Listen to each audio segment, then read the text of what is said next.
Hey, welcome everybody to the Sunday Show, the show with a shitty name because I couldn't think of anything better, so we're going to go with that. Um, we have with us today a special guest, Molly Muses. Most of you don't know her. Matter of fact, I don't know her either, but we are getting to know her. We had a discussion on Peter's channel, gonna go for it, and it worked out pretty well. I think it went pretty decent. She was intelligent, articulate, and somebody that I thought would be of interest to come and bring it on and, introduce you to all you fine folks. So anyways, Molly, welcome to the Great Debate Community. Hi, thank you. Glad to be here. And we've got Ochiwa with us. We got Barney with us. Anybody else who wants to join, you're going to have to get the link. Well, you're going to have to ask me for it or get it from the external chat. But anyways, Molly, tell us about yourself. This is so formal. I don't know why we're doing this so formal. Like, we're so informal here. I don't just talk.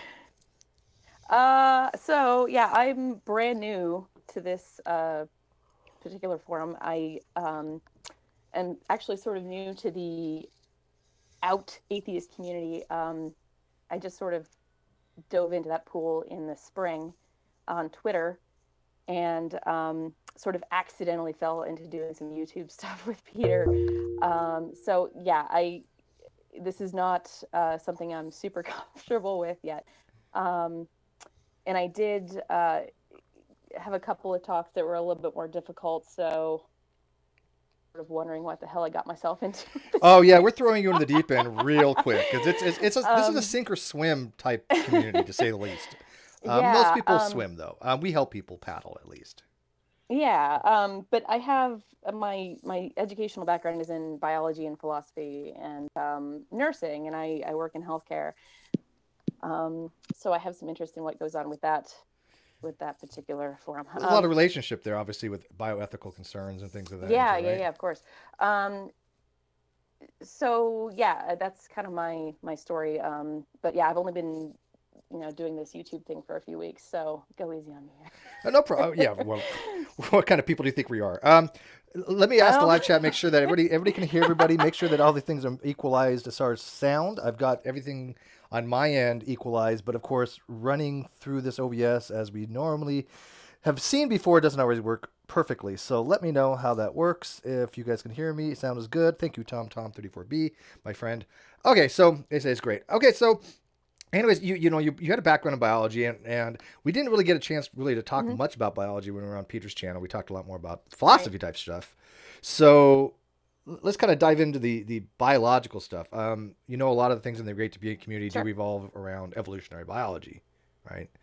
Right. And I take it you're an evolutionist in that regard, correct? Oh, yes. Yeah. Yes, of course. Okay.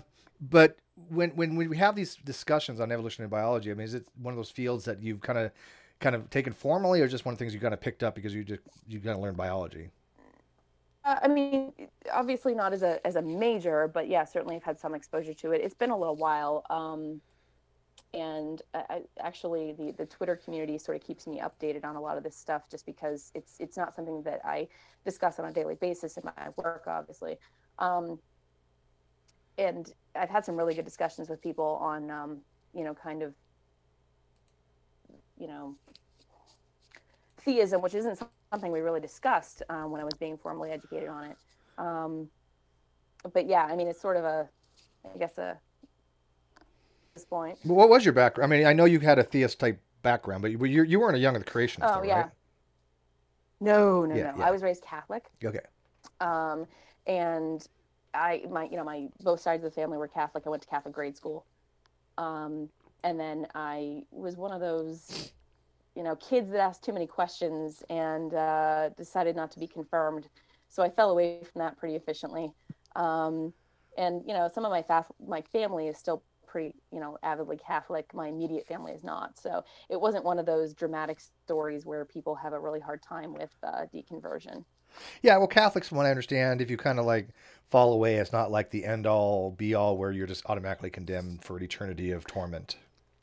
Right, and I'm not necessarily ostracized or anything, for which I'm grateful. But yeah, I know people have a lot harder time with it than I did. Yeah, we do have people in our community that have literally been ostracized by their own family for changing their theological positions. It does happen.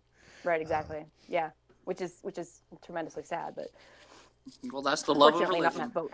Yeah, Well, I mean, it's not all the religions that do that. I mean, one thing I don't want, I don't want to like condemn religion as a whole. I see value in some religions, at least for now. If religion disappeared 100 years from now, I honestly don't think I'd care much. But there are some reasons why we have them around now. I mean, it's kind of important for people's social well-being in a lot of different cultures. So to just eliminate that across the board, I think would be detrimental. But I'm not an anti-theist in that regard. Yeah, of course. Anyways, Paul Gia says hi. Oh, wow, you're getting noticed by Paul Gia. Oh, by the way, when you say his name, everybody has to go, ah. No. Come on, everybody. Come on, Chihuahua. Oh, he's got a good voice, too. All right, so Paul Gia, just by the way, we can throw it out there. He hit 10K. Yeah. Bravo! And now he's forgotten every one of our names. It's understandable.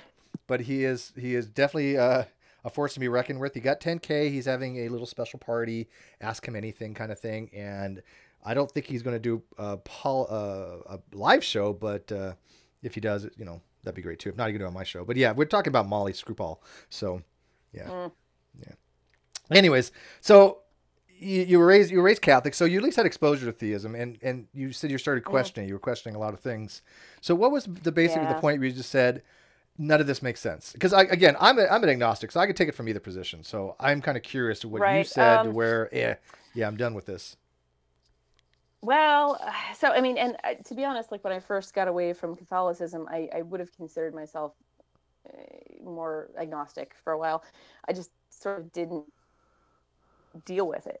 I just knew that the Catholicism thing was not working for me because, I had Sunday school teachers that were like, because, I finished Catholic grade school and went into public high school, and they were saying stuff like,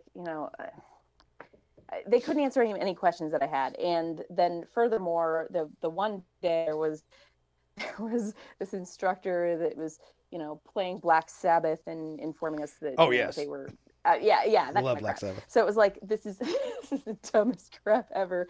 And I've always been a science buff, and it just, a lot of it just wasn't aligning for me. And then so information, of course, and Catholicism is supposed to be the conscious decision to accept the church, which I wasn't comfortable doing. So I basically was like, peace out, guys. And then I had like the little church ladies calling the house with like, are you sure? Yeah, I'm pretty sure. But I don't know. And it furthermore irked me that I got no respect for actually, like, because it's supposed to be a conscious decision. They don't encourage the conscious decision, though. They just want you to sort of, take what they throw at you. Well, people have noticed, though, it's not like it's a huge, obviously it's a change, but it's not as detrimental as people that I've seen leaving things like Jehovah's Witness or leaving things like no. Creationism. Scientology. No, not even close. But it sort of cemented that decision as like, you people don't care. You don't actually want us to think. You want us to not think, which wasn't okay with me. So, but yeah, after that, I sort of just didn't deal with it for a while. And then I took a bunch of philosophy in college, and I started taking more and more classes. And at that time, I was still trying to justify it in my head, like, all right, well, how do I make this concept make sense? Because I was still holding on to that idea. So it wasn't until the past few years that I've really latched onto the true, atheist. You are what we call a proper atheist. People are going to know what that means. Proper atheist. Right. Exactly. Yeah, proper atheist is, by the way, just purely hyperbole. I don't mean anything by it. It's just somebody who actually believes God does not exist. Right, exactly. Yeah. Okay, a hard atheist. So, by the way, remember before we went on air, I told you how many people that I thought would be watching? Mm-hmm. We're higher than that. Oh, good. Just that's why. Oh, you're bringing in the big money. This video's already been demonetized before you even went on air. Everybody wants to meet Molly. That's how weird YouTube has gotten. It's not a big deal. It's like, like a dollar I'd make on this video. So it's not like it's going to make or break me, right? But $1 you'd be. But it's a principle that how do you demonetize a video before it has even aired? They know exactly what you're going to do. Wrap your head around this one. They just take a look at who's publishing it, and they know enough. But Yeah, I mean, they're why are they relatively demonetizing me? very good. Yeah, if Yeah, it's from pretty much. Steve, it needs to be demonetized. Yeah, clearly. Well, if I do it the other way, if I do it as an event, not as a stream, I don't seem to have that much problem. I only have like one quarter of my videos demonetized. If I do it as stream, it's like every time. So, but Well, if you would just name it like My Little Pony Deboxing, Yeah. you would be good. that's true. I thought about that once. But somebody's noticed, as long as I bring in the chicks, people are going to watch. Right? So There you as go. long as I bring them in and get eye candy, that's all of my channel's for. I admit that, shallow as can be. Video is going on. Right. I wasn't talking about you, by the way. No, I'm kidding. Nathan says, "Yeah, Steve's been blacklisted." I know I have. I don't know why. None of my stuff's controversial, so I don't get it. But At anyways. all. No cursing, no swearing, no bashing, nothing. I said one bad word so far. That's not supposed to trigger anything. It's supposed to be about the content. But anyways, we have the theist or two in here. So I'm wondering, do you guys like kind of see where she's coming from? And have you guys ever been to that position where you guys were about to give up theism as well? Real quick. Well, I just think it's interesting that, she's deconverting from Catholicism and I'm converting to Catholicism. So I thought that was interesting. You guys are just, But- it's yin and yang. But Yeah. Chi to the universe, balance. Yeah. I did have like similar experience when I was in Protestantism, and where they didn't really have the answers, and like a lot of things they weren't making sense. But I just, I read St. Thomas Aquinas and went that way instead because he answered my questions. I guess I'm a firm believer that everybody should just do whatever it is that they need to do to get through the day. So I guess in my only issue is when we have religion affecting public policy pretty much. So really, I do think that everybody, short of harming others or imposing your beliefs on others, I really do think that everybody should just go whatever way it is that is going to allow you to be comfortable with your life. And that's a great point. I mean, I think the vast majority of the Great Debate community, in fact, I have never had anybody that I remember to date argue against a secularist approach, theist or atheist. In our community, pretty much everybody recognizes that there needs to be a separation of church and state, and that schools are not the place to teach ideological beliefs. It's not. Right. If somebody doesn't have that position, I'd like to know who they are, and we can have a hangout on that. But to date, I don't think anybody's argued for that particular position. If you guys remember, do you? You can answer that question, guys. You guys are all muted and stuff. Yes, we're all muted. No, nobody wants to join the... I'm hanging here by myself. Yeah, I mean, come on, give her a lifeline here, guys. Yeah, I think everybody agrees that secularism is the way to go. Now, there are some people on the alternate side. Are you familiar with the clown car posse that we've talked about? I am not. Okay. The clown car posse basically is a group of individuals that have no scientific or basically education of any kind to speak of, and they pontificate on subjects as if they were like authorities. And basically, they've already determined that they've falsified the theory of evolution, they falsified the age of the earth, and basically, these are the kind of guys that would argue that they would want some kind of religion taught in school. However, they don't even have the same religion amongst each other. So that would be a problem there. Yeah. They don't seem to understand that. Yeah, and actually, sadly, I've had some exposure to this, which you saw, Steve. I have seen firsthand things, yes. I've seen things, people. You wouldn't believe what I've seen. What happens off air stays off air. Well, I will. Go ahead. But yeah, going back to the point here. Yeah, it's and that's what's scary is that everybody's entitled to their opinion, but not everybody's entitled to be an expert. And I, certainly don't claim to be one. Pretty much anything, but it's the people that come off that claiming that they know everything about a subject that really are not prepared to speak to it on an academic level. Yeah, and that's the big thing. Is look at the Great Debate community people pride themselves on being lay people that actually read and try to have an understanding of this thing. We want to learn things. There are experts in our community. I'm not one of them. I would say Oshiwawa is an expert in his field, but other than that, I don't think anybody else in here really has an expertise in anything. But I wouldn't call myself an expert. I'm just going to to be put clear. you. I would see, but you have humility. But I mean, if you have a master's degree, that's an expert level to me. Okay, you've demonstrated a proficiency in a particular field, so I'm quite happy to call that an expert.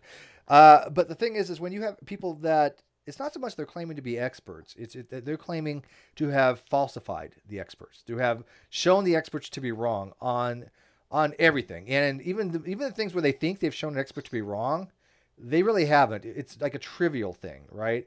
It's like an expert says, you know what, I think it's going to rain tomorrow, and they say, oh look, it didn't rain tomorrow. That expert's an idiot. Well, that's really not something to really make fun of an expert on. So they have some very trivial things that they think they've corrected experts on. And yet they will assert that the age of the Earth is 7,000 years. They'll assert that Kent Hovind is brilliant. That kind of stuff, right? That's what we call the clown car posse. Well, and I guess what's even more concerning about that is a lot of them will say, even if it did rain, they'll say, oh, well, it wasn't for the reasons that you said it was going to. So, which is... Well, there'll be that kind of stuff too. Yeah, there'll be those that do that. There'll be those that make up other stuff about, like, they'll try to come up with pseudoscientific evidence for stuff. And a lot of it. Yeah. A lot They of hit about it. every single fallacy there is, they'll hit in a conversation. Well, Tony, it's worse than that because I've noticed something that is kind of ubiquitous with all the CCPM members. It's not so much they come up with fallacies, it's that every single one of them gets fallacies wrong. They don't even know what a fallacy is. They always throw out, oh, you've committed this, and you're like, you're not even using that fallacy correctly. Yeah. I mean, just the other day, G-Man was like, oh, that's too cool quay. No, it's not. You don't know what that word means, or that phrase means. It's not too cool quay. But they do this a lot. And I've noticed that's something that they all seem to do. And then when you say, look, this is what the fallacy is, and they still don't understand. Yeah. When they learn a new word or a new phrase or a new idea, they really like to get it out there that first week or two. You'll see their videos are layered with it, especially when they did the whole the Scotsman fallacy. G-Man was harping on that not too long ago. Well, G-Man actually tried to disprove. Okay, wrap your head around this one. Okay, he tried to quote disprove the no true Scotsman fallacy. It hurts. I know it hurts. He did not realize. He realizes it now, but he did not realize that fallacies are not something to be disproven. They are fallacies. They're just they're informal logical fallacies. I got nothing. But he didn't understand it at the time, so I don't even have it. Yeah, you can't. It's impossible. I got to have nothing. something with that. it's entertaining, but at the same time, a little sad. Boggles the mind. Yeah. All right. So anybody in the board here, you guys want to grill her? Go ahead, take a shot. No grilling. Be nice. No grilling. Be nice. Yes. She's very nice. She's not as mean as she looks. I'm While we're on not. the topic of CCP, evolution is a scientific theory, right? Right. Loosely formed. I mean, yeah. If it's a scientific theory, it should be falsifiable. Right. How would you falsify evolution? Oh. You said no grilling. You said no grilling. Yeah, what's up with that, Barney? That's a little more. That's a little. I said I'm gonna grill her.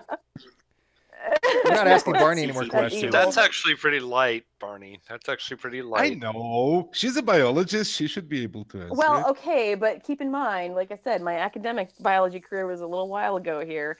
But see, with a biologist, it's hard to falsify evolution because the evidence is so overwhelming.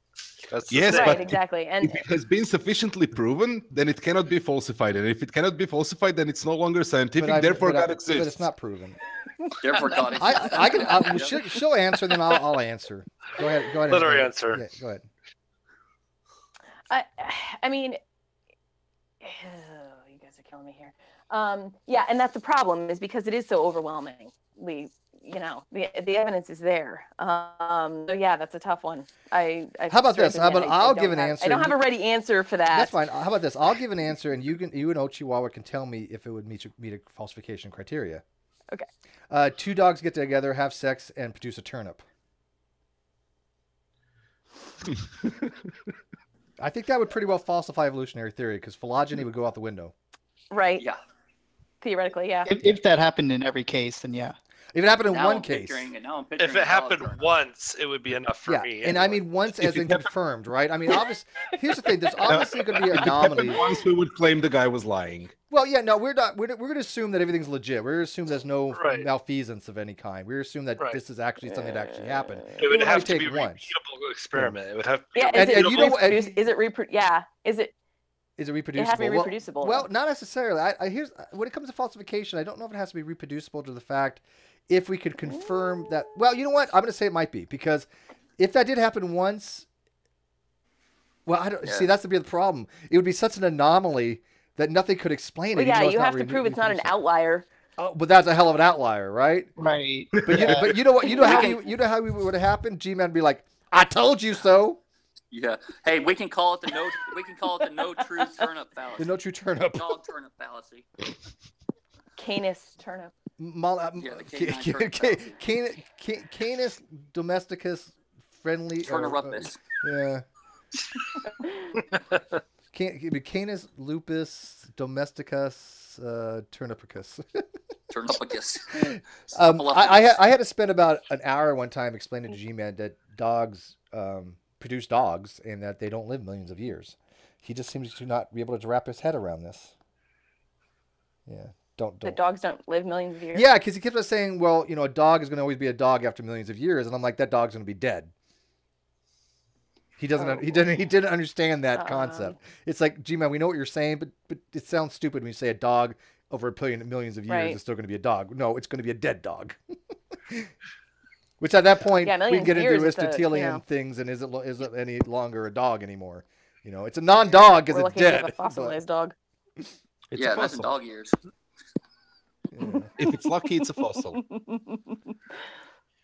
Well, that'd be the other answer. I mean, obviously, if you found a fossil, that's out of place, but that's more of a paleontology thing than evolutionary theory. Yeah, especially since the fossil record isn't 100% complete.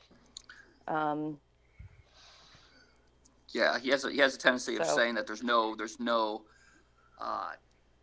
middle fossil. There's no fossils. No transitionals. There's no missing link. Yeah, there's no transitional fossils. Even though everything when is in reality, every transitional. fossil is transitional. Yeah. Well, that's why they today. don't grasp that. They don't grasp that every single thing that is living is in a transitional state. Yeah. I guess it's just hard to. It is hard to wrap your mind around if you really think about it in terms of the slow progression of change. But there's a lot of things that we know that are hard to wrap your mind around. But you have to sort of. Well, let me ask. Let me kind of change directions here a little bit. What you've obviously partnered up with Peter, and you guys are having like your own show on his channel. Mm-hmm. What's that kind of going to be about? It's actually we've got a few different ways that we go with this. One, of course, is debating with theists, from different approaches. Name the last one. Name the last one. Name the last one you did. Oh my God, that's horrific. I don't want to. Do it. Just do it. You got to do it, man. You got to do it. So we talked to Dean Esme. Oh. Wait, who? Who's Dean Esme? Escaping Atheism, also known as Max Colby. Max Colby. Oh. Okay. Yeah, and I use the word talking quite loosely here, because it was mostly him yelling at us. Like G-Man. Well, he went off the rails pretty quickly. Yeah, I think Max is worse than G-Man. Maybe I don't know. He's awful. He was pretty bad. He is in a way. It went to insults pretty quickly on his part, not ours. Being rude to me. Yeah, we're being very rude. Therefore, we don't deserve citations, and he wasn't making any claims, and therefore he didn't have any burden of proof. So it was special. Yeah, everybody in the live chat's like, he's a moron. Yeah, I don't know anybody who actually says that Dean Esme is like any kind of like real critical thinker, except for deflating atheism, who we all know is just as exceptionally idiotically stupid. The problem with that was that couldn't even get anything to him, because anytime you said you got one sentence out and he was off on something. And yeah, it was fairly painful to to try to get through that, and then he, just quit. Which, by the way, I called.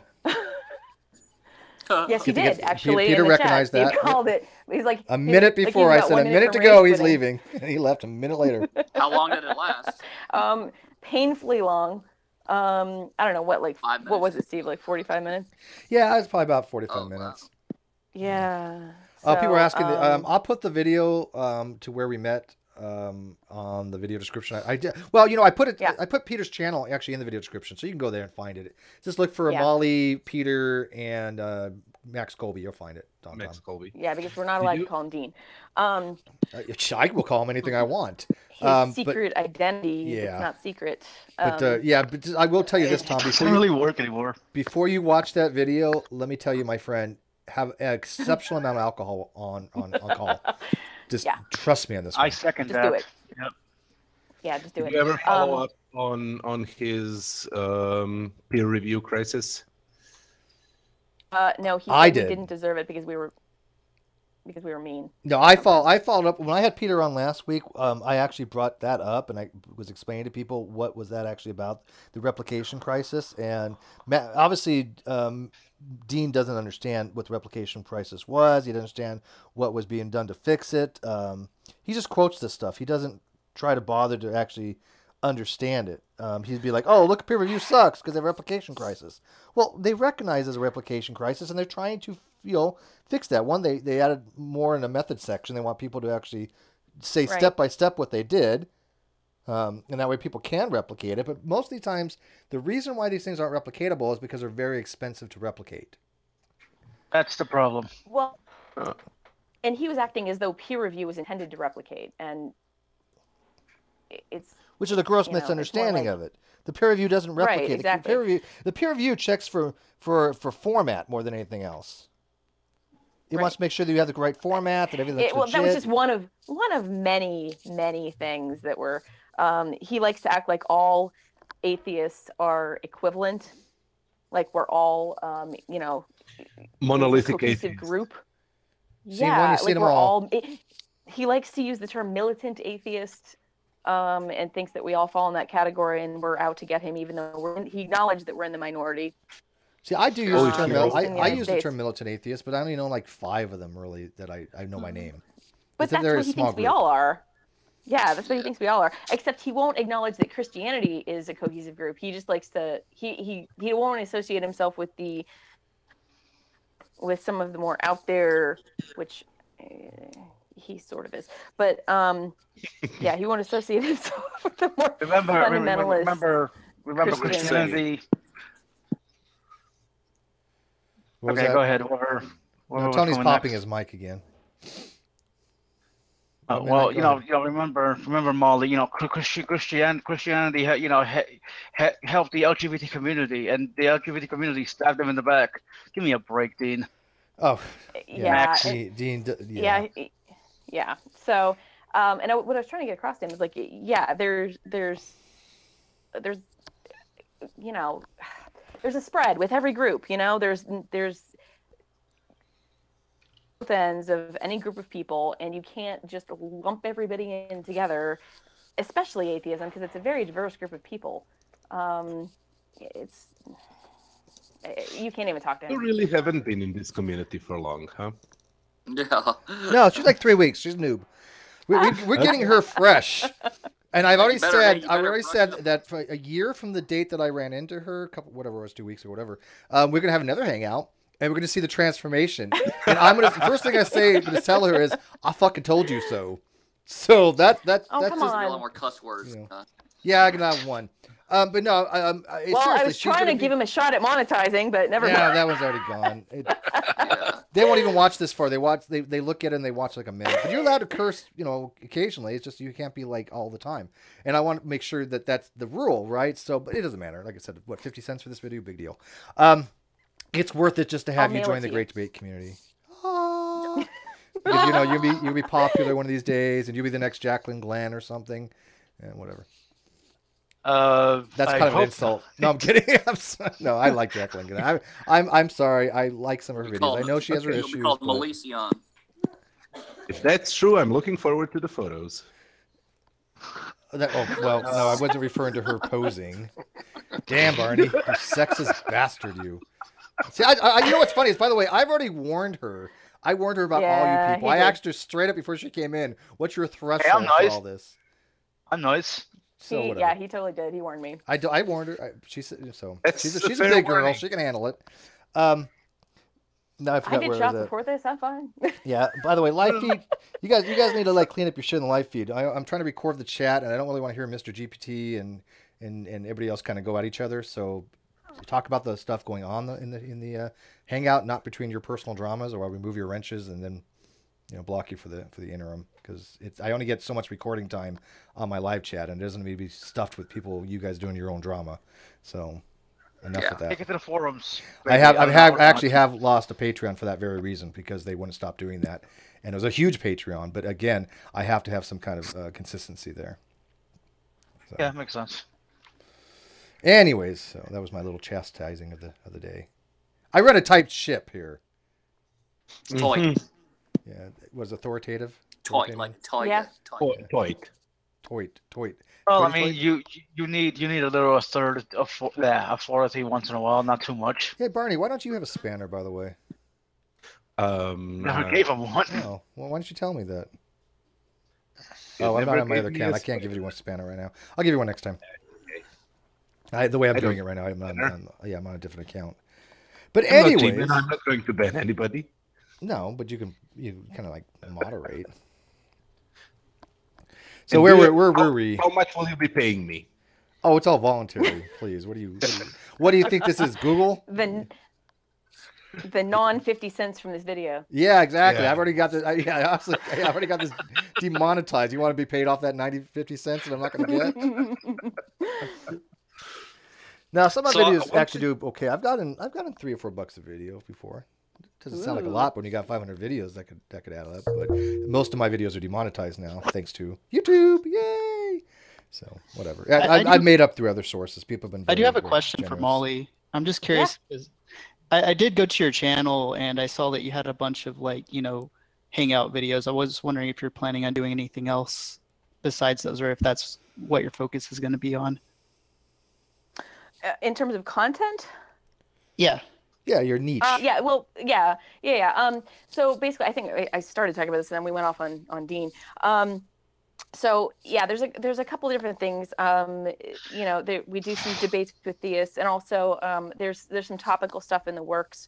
There's actually somebody that I want to talk to about vaccines, and I actually wanted to talk to an anti-vaxxer because that's sort of close to my heart in terms of. Well, had you gotten to me about 2 months pet ago, peeve. I would have tried to. I was trying to get Mary Toko, if you know who she is. She's Ken Hoven's ex. So new. She's Ken Hoven's soon-to-be ex-wife, who was a major anti-vaxxer. Lovely. You know who Ken Hoven is, yeah, right? that's a major pet peeve for me. You know who Ken Hoven is, right? Yes, I do. Yeah, his wife is just as nutty as him, and she's a major anti-vaxxer. Shocking. And we really, at the time, I didn't want to strain my situation with Kent because he would come in and have debates with us, and I didn't want to involve his family. But now she's divorced with him, or getting divorced, and so maybe she's more likely to do it. But yeah, I want to get some anti-vaxxers in here too, because that's a huge pet peeve of mine as well. So yeah, I like sovereign citizens.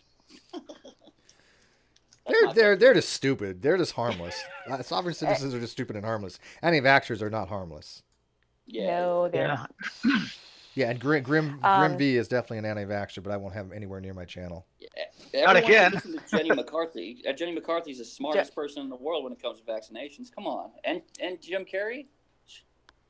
Clearly, yes, they're both highly educated. Yeah, I hang on every word they say. Yeah, I just it's the level of illogical here just kills me. And I don't know why people are taking their cues from these people, with any kind of credibility whatsoever, over your doctor telling you that it's a good idea. I don't. They don't understand herd immunity. They don't understand.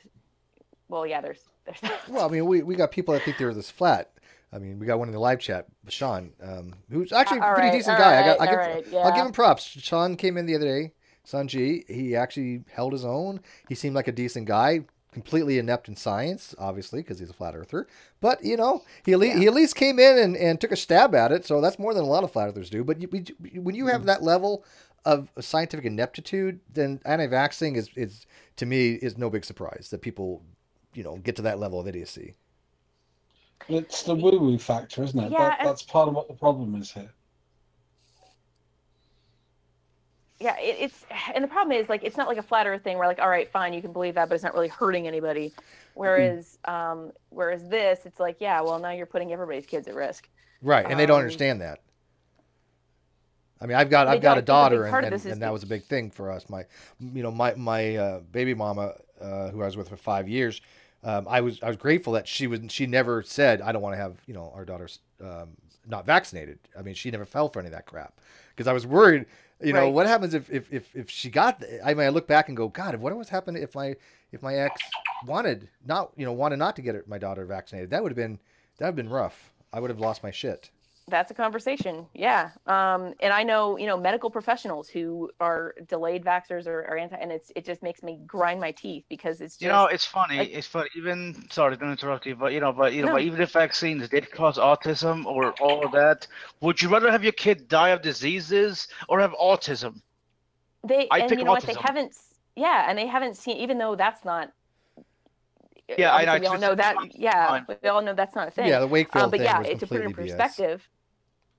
Yeah, and they haven't physically seen somebody die of these diseases, and so therefore it's this, it's not reality for them. But the vaccines are the very reason it's not the reality. We know that, but and they don't.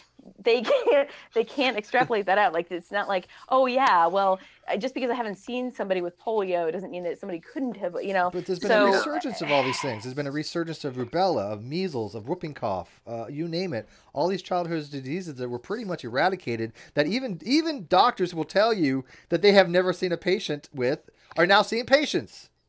I remember when my son was born, and I actually, I had heard, this was back in the early 2000s. I heard a whiff of this, because the internet wasn't as big as it is now, but I heard a whiff of the anti-vax thing, and I asked the questions of my doctor, and I was like, is it safe? Is that? And I asked the questions. I listened to him, and I got him vaccinated. And my wife and I did have a small conversation at the time, but we got him vaccinated. We listened to the medical professional over and above the rumors that I had heard. Well, Over Jim Carrey? Over Jim Carrey and over the Yeah, I mean, Jim Carrey was the mask, so he does have some kind of credibility. Yeah, the cable guy. I mean, how do you not? That was funny. That That was No, funny. Ace Ventura, Pet Detective, he has medical experience. Yeah. He wasn't a liar. Everyone knows that. But I guess measles and mumps were a Jesuit construct, anyways. So. Is it the Illuminati? Well, I mean, I'm not saying it's Steve, aliens. I'm but it's breezing probably right over that aliens. one. Steve, you and I are old enough to remember the end of polio. Yeah, well, actually, yeah, because my uncle had died of polio, my dad's brother. Yeah.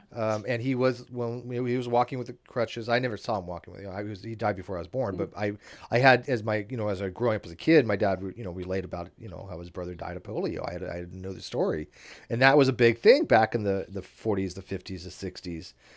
They didn't have the Salk vaccine, and when that revolutionized everything and basically eradicated it, people stopped really thinking about polio. I had an aunt that because died of it didn't affect them. Yeah, scarlet fever was another one. Yeah, Sure. Yeah, but that scarlet was fever is recent, not something you vax against. Go ahead, Molly. But here's the problem. So as healthcare professionals, we have to. It's high litigation society. We have to tell people about the risks of everything. Okay, and yeah, there are some risks, albeit minimal.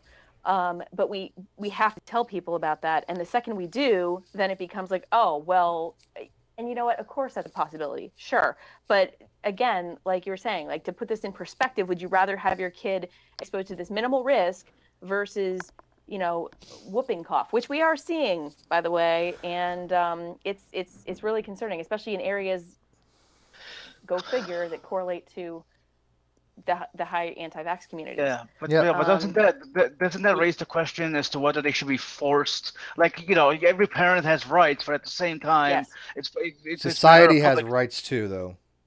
I know, It's but where it's do you draw worse the than line? That's what that. I'm saying. We're asking. It's worse than that because asthma is now much, much worse than it was in the 70s and 80s. Yeah, there has to be The social incidence- concerns, and unfortunately, So vaccination anything is that is a breathing disease like whooping cough, like pneumonia, these are all more serious diseases because they're already taking steroids for their asthma.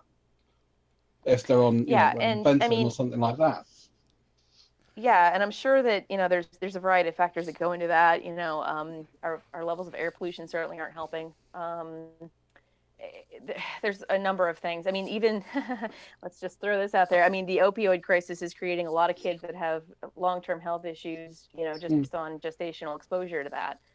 Yes. Yeah, and by the way, unfortunately, the only anti-vaxxers I know are even too shit crazy to even deal with. Like we know obviously Grimm, if you don't know him, but we know somebody Grimm. He's a electric universe advocate, no vaccine.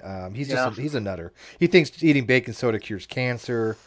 That kind of nut. And I don't want him around because he has his own channel. He's got a couple thousand people. He puts out videos against me all the time and just says Steve doesn't want to respond to him, which is true. I'll tell you right now, I don't respond to Grimm. I've had him on years ago. He talked to Fiona. He talked to Hawkeye Champ. He talked to people and experts in various medical things. They've all said this guy is complete whack. He doesn't know what the hell he's talking about. No big surprise. I offered to have him come on with a plasma physicist because he was talking about EU. He wanted to do it. I don't want anything to do with him. He's not welcome around my channel because he's dangerous. As simple as that. He's dangerous. Yeah, and it is. And some of these remedies, quote unquote, these medicinal remedies are really dangerous because for that 1,000 people that he is following him, there's others that are getting told the same thing, that are ditching their insulin, that are not taking their cancer drugs because they think that this is somehow underground science. It's better. It's ridiculous. Yeah. It's when it starts to get into things like psychotropics that it gets very, very dangerous because all of a sudden you're taking people off mental health medication based on woo. And it takes sodding long enough to actually figure out the right balance of drugs for most people with things like bipolar, for instance. Because again, I've got a friend. It absolutely does. Yeah. And by the way, I saw her sneak with a in. lot of different things. I saw her sneak in, but I didn't get a chance to say hi. Hi, Heretic. Hello. How are you? Hey, Heretic. Hello. Molly, sun gazing's making a big comeback. How about I've seen a lot of flat earthers talk about sun gazing. Yeah, they're all full of crap. They don't stare Just at the stare sun. into the sun for 45 minutes. Yeah, they're full of crap. They don't do that. But Heretic, do you know Molly yet? I think people get No, I do not know Molly. Hang on, Tony. Hang on. Hi. Let's introduce. Nice to meet you. Hello. You too. So they're going to have long, in-depth conversations in the future together. So we might as well get them together now. So Heretic has her own channel. She has a show called Beyond the Trailer Park. Yes. We don't know what the hell it's about, but whatever. It's about whatever the fuck we want it to be about. There you go. See, last week we had so much fun. We did a movie review of Mazes and Monsters. Oh. That is, it is circa 1982. Oh, I was gonna say, I knew about. I love that movie. That movie, I was like, wait a minute, that was like, that was back in the 80s. I was like, is there another movie up on the same movie? Yes, of course I saw it. It was the anti-Dungeons and Dragons. That movie was great. Oh, it was so bad. Oh my god. Because D&D was satanic, and they had to make a movie to show how the harms and the psychological effects of D&D. Yeah, it basically, and the funny part was they didn't actually bring Satanism into it at all, but they were basically saying that it's going to make you go crazy because the Tom Hanks character, he starts playing and he's like, they insinuate that he's addicted, and by the end of the movie he's like he believes he's this paladin hey look, Heretic, Ozzy and I both played D&D when we growing up a lot. Look what happened to us. Yeah. Oh wait, that's a bad example. Bad example. Hail Satan! Sorry. Come again, the movies. I always play neutral good, so I'm saying. Yeah. Heretic Woman, do you think it would Yes. actually be a good idea to have the trailer for Reefer Madness just before you play that film? I was just Oh, thinking, that could I be was just fun. referencing that too. Yeah. I got a question. How about we do this? I'm going to go down the panel. I want everybody to tell me what their alignment it would be if they play D&D. Does that have to be your real? Well, actually, you know what? Yeah, I want to know what your Okay, real life but- alignment is too. What Okay, your so real life I've alignment is and what never- you play in D&D. I've never played. Well, you're going to make I shit up. haven't then. either. Yeah, What are you talking about? Nope. We're going to have to explain it to you then. The choices are between, Yeah. if you're going second edition, which I'm assuming I- Steve I- is going to do, is going to be lawful, neutral, or chaotic, alongside good and evil. So you'd be lawful evil. Actually, or it's neutral actually. evil. Well, hang on. Let me explain it. It's actually good, evil, or neutral, and then you have chaotic versions of that. So you have chaotic good, Okay. chaotic neutral, chaotic evil, lawful good, lawful evil, or strict good, neutral, and evil. Now, we'll give you examples of what they would be. Lawful evil would be like a character that is like Satan, who he has to abide by certain rules, and he takes evil very seriously. Or a crossroads Okay. demon, right? They have to abide by certain codes. Chaotic evil is just free for all. And then like this evil would just be a very, very bad person. And then chaotic good would be like a hero that has championed justice, and lawful would be like Superman. He has certain codes that he goes by. That would be more Robin lawful. Hood, for instance, is a good chaotic good character. Who? Robin Hood is a good example. of Yeah, chaotic well, good. Robin Hood would be chaotic good. Yeah. Or maybe neutral good even. I would put him in neutral good maybe. Yeah. All Probably right, so let's go neutral down the line. So hey, Barney, what alignment are you? Me? Yeah, I just said you. Oh, probably true neutral. True neutral. And what do you play in it? Which character? What in D&D? What I was playing? Yeah, A half ogre. half ogre neutral. Huh? Half- No. No. What character do you play? You probably play a chaotic neutral, don't you?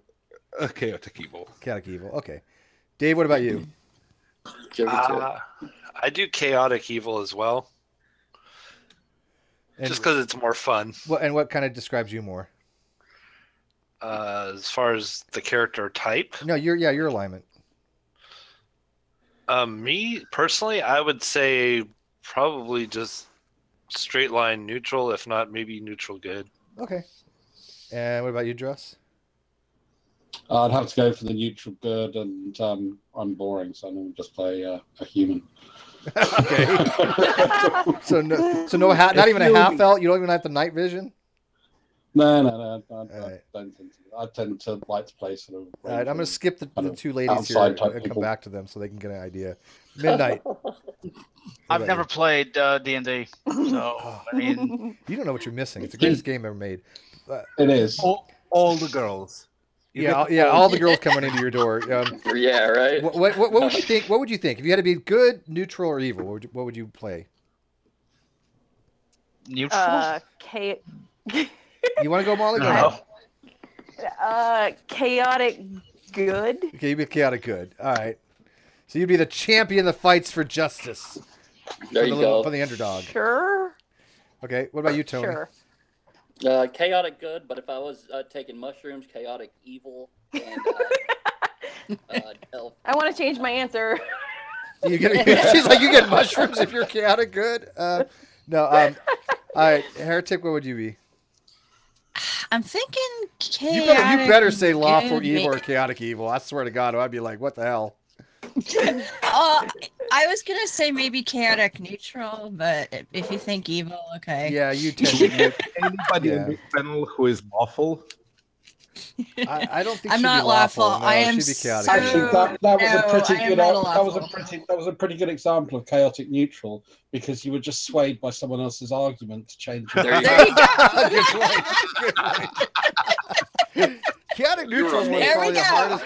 Chaotic neutral is the hardest to play. Let's be realistic. I play neutral good, and then I'll mostly play like a chaotic good character, like a mage. How can you be neutral and good at the same time? Be a neutral good Well, no, character. no, because They because basically it's- tend to do the right thing, but they're not obligated State to of do mind. so.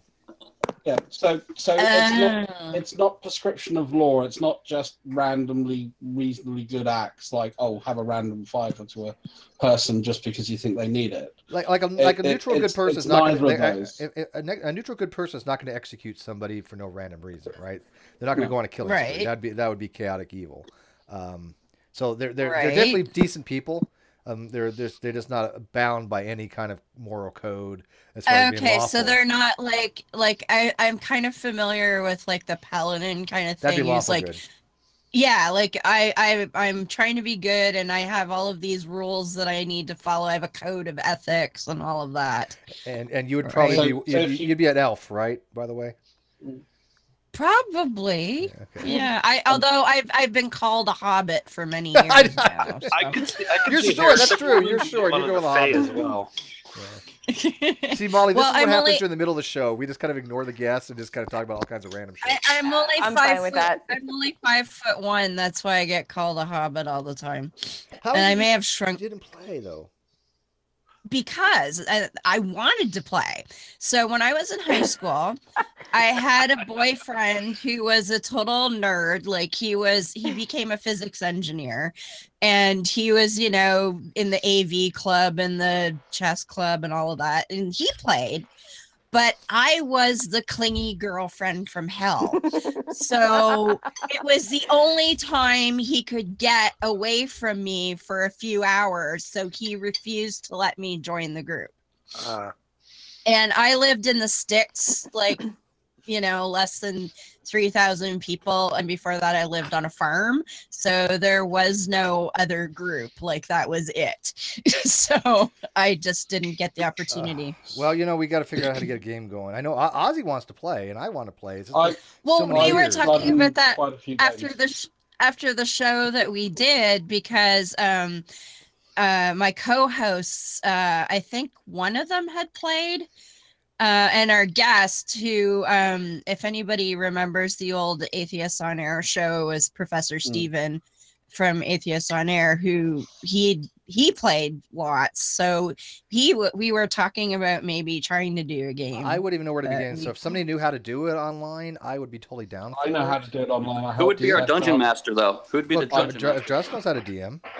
Yeah, I mean, do you have all the books? Help set up a number of Facebook groups that use Google Plus for role play. So you know how to do this then? Yeah, I've even rewritten rules to do it. I've actually helped write a load of role-playing games.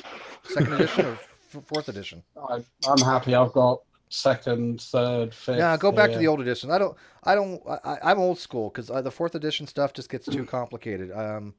Second edition. Fifth is not bad because at least you get some skills as well as just sort of. But these for new people, they don't understand how technical this game can actually get. You roll for everything. There's a table for everything. Yeah, but fifth is much simpler. I haven't played fifth. Molly, do you understand how D&D works? Do you know what the kind of the gist is of the game? Kind of, yeah. I mean, Molly. And wait, I was asking Molly. She's like, no. I like you're pretending to be a character. You're on a quest or a campaign or something, and the dungeon master kind of throws scenarios at you, and you roll dice to figure out, if there's a battle, who wins and who's got what. And it's all basically. It was originally done all in the head with pen and paper, right? You use pencil paper, but then they've added things like.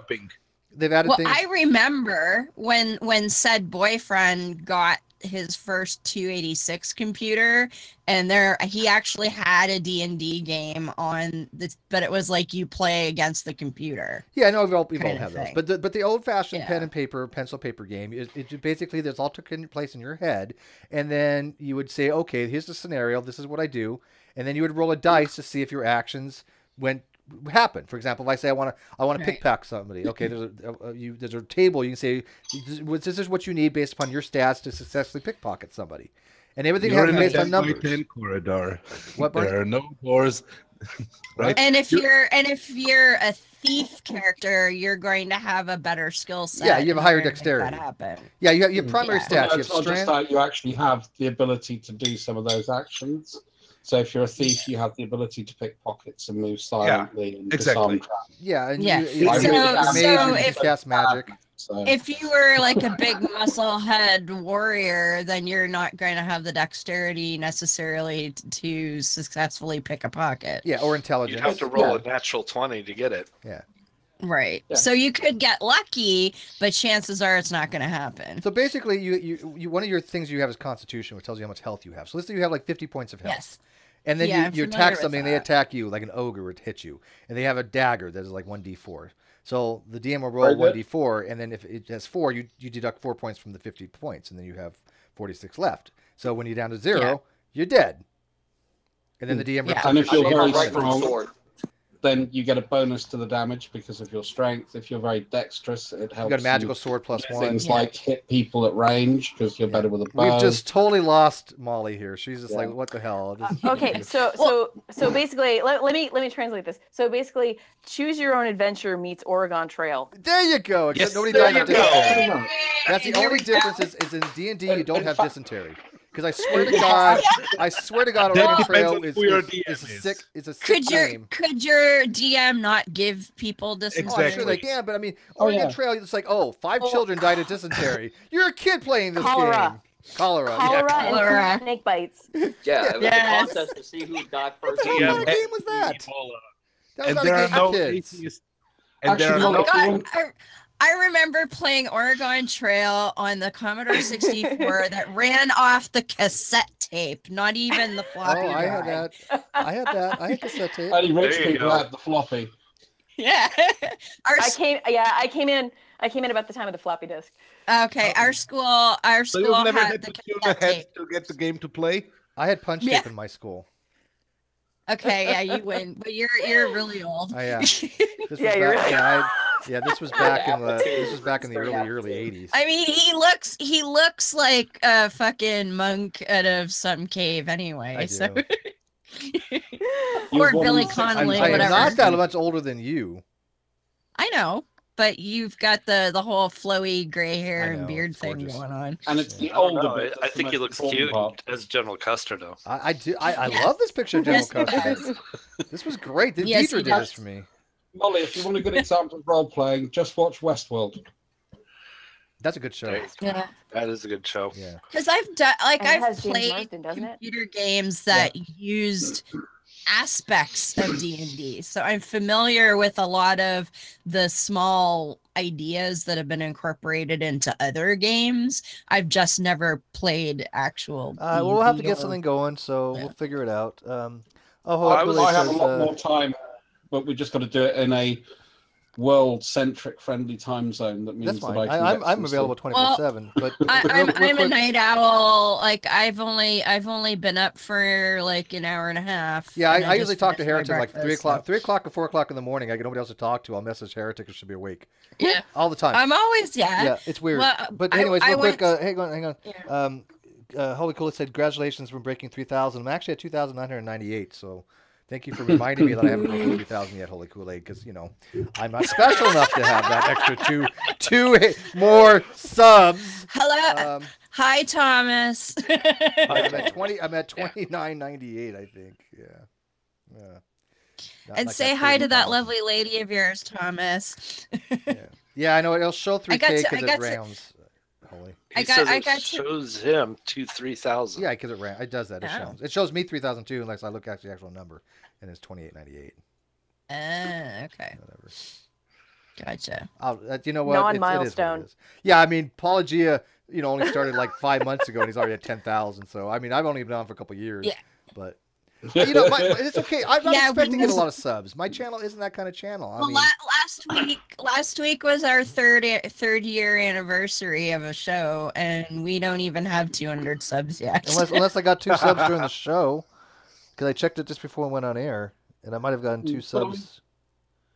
The stuff Although- we're discussing is kind of fairly niche, so Well, Now yeah, you've got my me show's curious. all like atheist and secular stuff generally. The movie review was a deviation for us, but And unfortunately, I missed it too. I was like, ah. I did hit 3,000. Thank you, Holy Kool-Aid. Yeah, I did get two new subs. I guess. congratulations. 30000. Yay! there you go. I want to do movie reviews. I like doing movie reviews. I've done those with Jade. We had some on those the other day. And I like doing show reviews too because I watch a lot of stuff. I give a really good synopsis of stuff. You know, what's good, what's bad. Yeah. And he's also modest. We're talking about reviewing Glenn or Glenda in a few weeks. Don't recognize that one. That's the Ed Wood movie that he did about being a cross-dresser back in the 50s. But if you got any movie recommendations, let me know. But I mean, I've been watching some pretty crappy movies lately. I watched like 222. Holy God, that movie needs to be What's aborted. that? It's a movie where this guy is an aircraft controller, and it starts off great. It's like 30 minutes in. I'm like, this has potential. I like this. And I swear to God, it's like somebody said, okay, guys, we need a major rewrite. And it just went into this bullshit direction. And then another, I don't know, like 30, 40 minutes into it, they had another rewrite. It made no sense. Okay. I'm telling you guys, everybody who's watching this, everybody who ever watches this video right here, we have a lot of people watching. Go watch the movie 222. You can, go find it on Google. And tell me if my synopsis is not exactly what it looked like. Is that somebody said, we're going to rewrite this movie a quarter of the way through or a third of the way through and then another rewrite. Because it starts off exceptionally good. I'm like, this has potential. I like the way this is going. And it just went to hell. And at the very end, you're like, what the hell did I just watch? Steve, have you seen The Princess Bride? Have I seen The Princess Bride? Are you kidding me? I don't think there's a person in this panel that hasn't seriously. seen Princess Bride. He plays D&D. Come on. Yeah. Yes, I love The Princess Bride, of course. Good. Okay. That's a classic movie. Whenever I get sick of modern movies, there are always 5 films I go back to. And it's Princess Bride, Aliens, Dune, Highlander. Evil Dead 3. Yes. Oh, gotta have Evil Dead 3, Army of Darkness. And Quest for the Holy Grail. What? See, I always like to go back to Spaceballs. My list has got to include The Fifth Element, though. No. That's a great one. No, I wasn't too impressed with The Fifth Element. I thought it was I just love this one. Yeah. Lilu Multipass? Lilu Dallas Multipass. Oh, somebody said I subbed my other channels to you. Wait a minute, so now I got socks watching me. Okay. Oh, the Big Lebowski. Actually, hold on a second. Shout out to Chris. The Big Lebowski's good. Yeah. Yeah, you know what's kind of funny is I have a small amount of sub count, but my view ratio to sub count is much higher than I think anybody in the communities. My live views. Mm-hmm. I mean, I know people that have like 10,000, 20,000 subs, and they only get like 20 people watching. So I'm happy with that. I like that. Has like 9,000 and he gets like 12 views. Yeah, well, I want people to be interactive. I want people to have a conversation and know they can come in here and just have a conversation. But unfortunately, people get scared. They're like, the biggest complaint people have about the Great Debate community is, and I've talked to a lot of people about this. They're like, we really want to like engage and join and be in the hangouts, but we're afraid that we're going to look stupid. And I'm like, don't do that. Don't be afraid of that. We have Heretic, and she's stupid all the time. We don't care. No, I'm kidding. But I mean, no. No, Steve. You don't have to worry. I'm here. We got midnight, for God's sake. I've been pretty stupid, so I think we're good. What? Okay, hang on. You guys all talking over each other. Molly, go first. Sorry. What? She's the best. I said I've been pretty stupid so far. You've been fine. No, God, no. You've been fine. And she, by the way, I will vouch for Molly. She's smart. She is smart. Well, I know that text guy. You invited that text guy in. I mean, come on. Well, yeah, text was a flat earther. But I really bugs me out when people Christian say Hillbilly that. in for crying out loud. Oh, yeah, it's like the lowest of the low. But see, you guys don't understand that was brutal. But you understand that I had no choice but to invite Christian Hillbilly because I didn't know who he was when I invited him back on. Yeah. Because he was on my Facebook and I didn't recognize the name. And then he's like, it's Hillbilly, and I'm like, oh, God. But I didn't want to be like disingenuous and go, well, shit. I was like, oh, fine. And if I didn't mind, by the way, it worked out to everybody's advantage because he got annihilated. Yeah. That was brutal. That was so brutal. I'm like, I don't even know the guy, and I missed the live feed, but you said go watch it, and 15 minutes in I was like, I cannot throw things at my screen. Pissed. This is not good. You should see the things she was writing me, and I'm not even exaggerating. She was like, fuck this guy. I would deck him. She was like not happy. I was like, where is this fucker? I want to go punch him in the face. Oh, have you met Jungle Jargon? Nobody likes Christian Hillbilly. I mean, even I was watching that stream, and I also watched the old Nadia stream from 2 years ago. Oh god. I wanted to, he's a Dragnot he's has a a piece of work. GoFundMe for lobotomy for him. I swear to God, there's Was it it's at $0 $0, and it would be considered fraud. So I wouldn't recommend anybody going to do this. But there is a GoFundMe out there to lobotomize. Are you sure it hasn't already happened? Yeah, it might have been. That's the question, isn't it, Molly? Oh God, That's why he was using a different name on Facebook, because he thinks he's a different person. He has so many. When I first met I'm Christopher not Hillbilly, saying he was he's had a pops. lot of lobotomies, but he's now only down to a rectal lobotomy. Yeah, he's just nuts. He doesn't understand how bad his artists really are, and he draws a sense of morality. Yet he's the most immoral person that I know. It was terrible. He told a he's child rape bitching- victim that it was basically God's will. I know, How and despicable is that? I've been told that before myself too, and that's why I want to go and punch people like that. I'm like, you fucking dickwad. Yeah. But he's just like he's griping about, well, your morality can change on a dime. I'm like, well, at least I has never some... said that. He kept saying that No, about no, me. no. Right, and I kept I telling him know. that's not. I've never said any such thing. My morality doesn't change. I on a dime. know. I don't know if morality That's what can change. I would That's argue that what- probably that's what morality he was- doesn't, but whatever. That's what he was trying to say, though. Like, he was trying to make it sound like, well, if you don't have a God, then you're just changing your morals every 2 But minutes. that's what he keeps 'cause you asserting. feel- I know. He's like I one know, of those but people that they tell you what you believe, and that drives me nuts. Yeah, I hate that. And but the stupid thing is, like you said, if his God came and said, you have to start eating babies and killing them, he'd have to do that, and that would be moral. So he's actually the one whose morality could change on a dime if his God said But so. he doesn't not understand you. that, and he has to deflect I that know. because he doesn't understand hypotheticals. He has to deflect that by saying, "Oh, well, God would never say that." Well, that's not the point. Yeah, that's not the fucking. Oh, if the next time he said that, I was like, I am going to go through the Ethernet and fucking strangle that guy, even though it's in the past. So let me ask Molly real quick. Besides the wonderful Dean Esme, who else have you ran into where you just went, "Holy shit, what am I getting myself into"? Did you see the one with Daniel No. Jones? Yeah, he's Talk to me. questionable. I don't know who this person is, and this is disconcerting to me. I'm having an existential crisis here. So he's an ex-con that converted to theism in prison after a quote unquote near-death experience. So everybody finds Jesus in prison. Well, and he thinks that he's a little bit out there. He's actually not. He's not as painful to talk to as Dean. But he thinks that dinosaurs are, and I'm trying to remember exactly what he said. It's angel animal hybrids. Okay. Oh, Nephilim.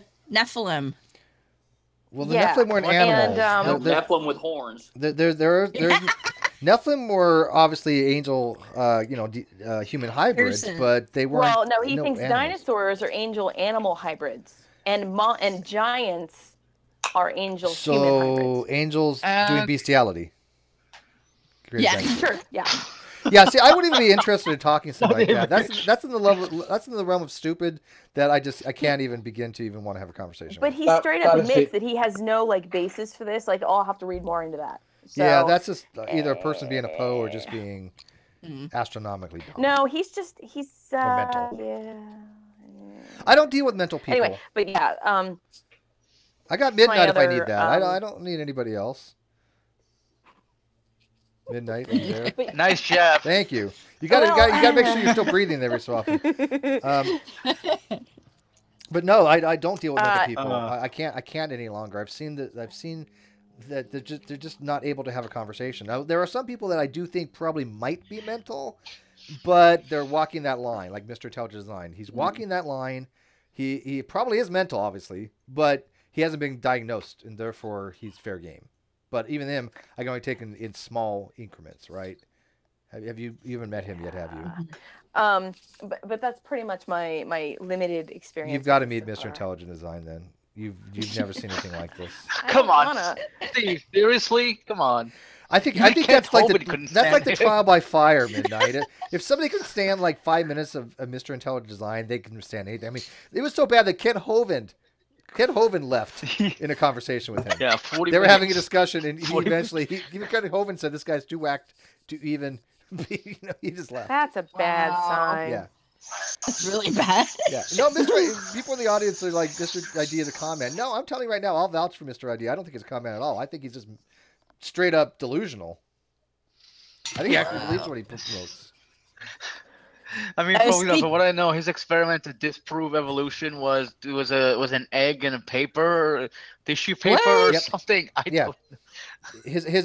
Well, it didn't disprove evolution. It disproved. What it did is it proved intelligent design. Because he took a tissue paper and he dropped an egg through it. And then it fell through, and he went to himself, well, how do I solve this? I'll put 2 tissue paper on it.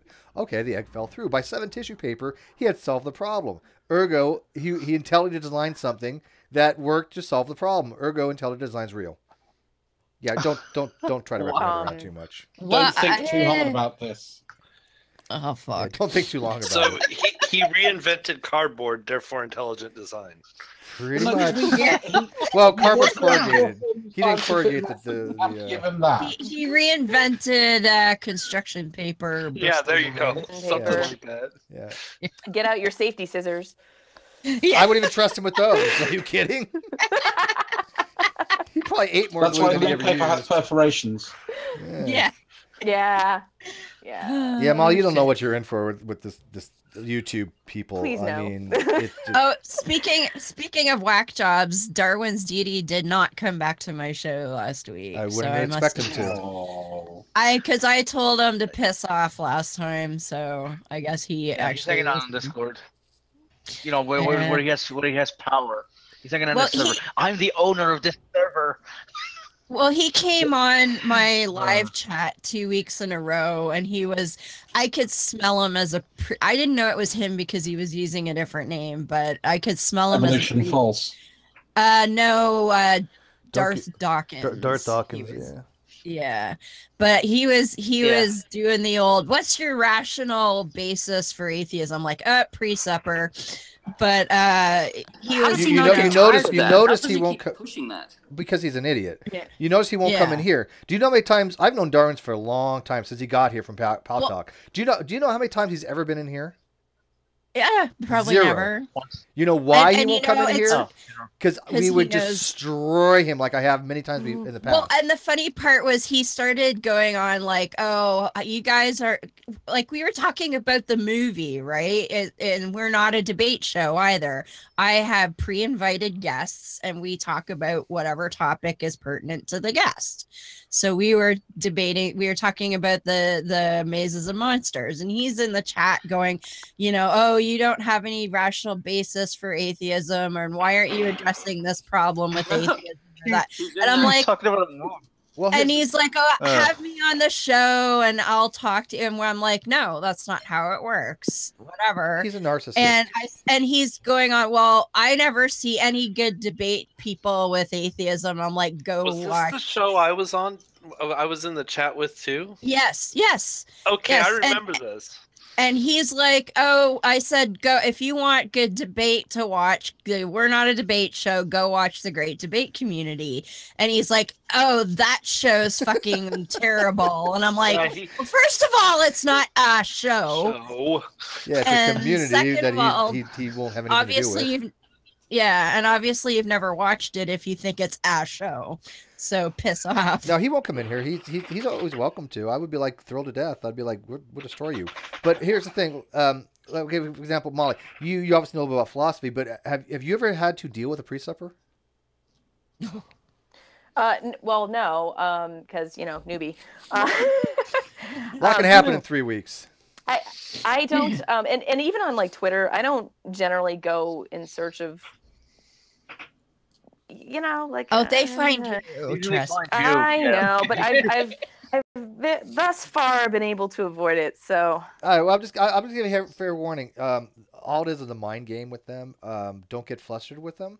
And there's always going to be somebody around that understands precept, and they want to take it over. Let them, right? Nobody forces you to have a discussion with anybody you don't want to have a discussion with, and especially with preceptors. And they have one job. All preceptors trying to do is make you look like an idiot.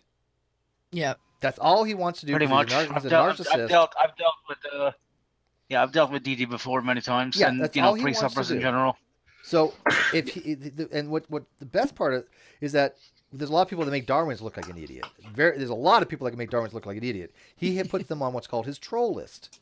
He calls them all trolls because all of them can just take his arguments and shove them up his ass because he doesn't understand the arguments as well as he thinks he does. He's a sophist. Yeah. He loves sophistry. That's all he does. He called cosmology a philosophy. Hey. He's just way out there. I mean, get him started on A/B theory of time, and he's just lost. It screams at insecurity. Yeah, he just keeps conflating one message to another. That's his favorite. He's all over the place. So the universal laws of nature and the universal laws of logic. Well, he tries to cross the two. That was his favorite one when I was in the chat on the laws of logic. Yeah, how do you count the laws of logic? He uses that argument for everything when he's arguing against abortion, all of it. Same way, just right. But he doesn't understand. He doesn't even understand the difference between descriptive and prescriptive, and he sure the hell doesn't understand foundationalism because I'm a foundationalist, and he just cannot. He cannot argue against it because he doesn't know. There are things against foundationalism. I'm not going to say otherwise, but he doesn't know any of those. He just basically says that he's a Bonson groupie, right? He's Van Til, isn't he? Well, it's Van Til, Bonson, and originally Augustine. Yeah. He's a Massengill spokesman to me.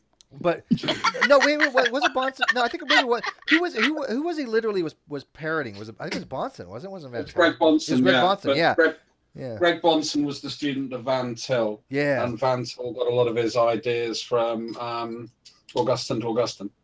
This guy literally just parroted the precept movement comes from. Yeah, he took statements from Bonson and just basically would use the exact same statements. So he runs a complete script, and as soon as you know how to get him off the script, he doesn't know what to do. Pretty much all preceptors run on a script, so you get them off it and they're fucked because they don't know what to do. Right. Yeah, they people like DD want to feel superior. That's why, as you said, they make you look like idiots, or they try to. And if you're not, if you get caught off guard, then you kind of feel you kind of look like an idiot. I'm like, oh well. Okay, I'm not. By the way, I'm not warning people in the live chat again. Knock off your little in between stuff. I've only got so much room for live chat. The next people you're gonna get temporarily removed. So. You're being bad. Yeah, I mean, second warning. I mean, come on, guys. I mean, all the other moderators are going, what the hell is going on? I give you guys mods for a reason, not to sit there and bitch about each other. I mean, pay attention to the guest here, whatever the hell her name is. Oh, that's cool. By the way, I assume that's a pseudonym, right? That's not your real name, right? Well, my first name is, yeah. Yeah, okay. That's my real first name, yeah. Okay. Dragonheart is live. It's not short for Drama or Starved Troll. What's that? It's what? I said it's not short for Elizabeth. Oh, you called it.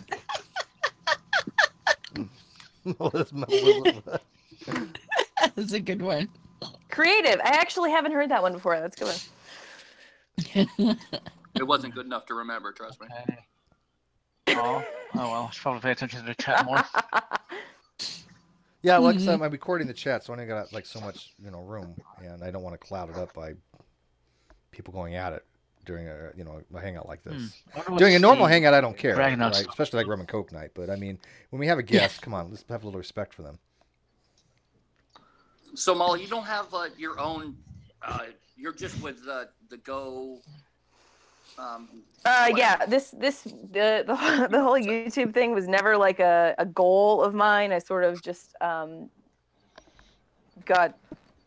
into it. I did a topical show with Peter on some healthcare related issues, and he, we'd had some conversations after that, and he asked, he wanted me to come back and do some anti-vaxxer stuff,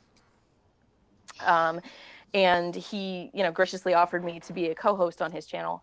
But this was never like an intentional thing for me to like, oh yeah, I'm gonna do this. Yeah.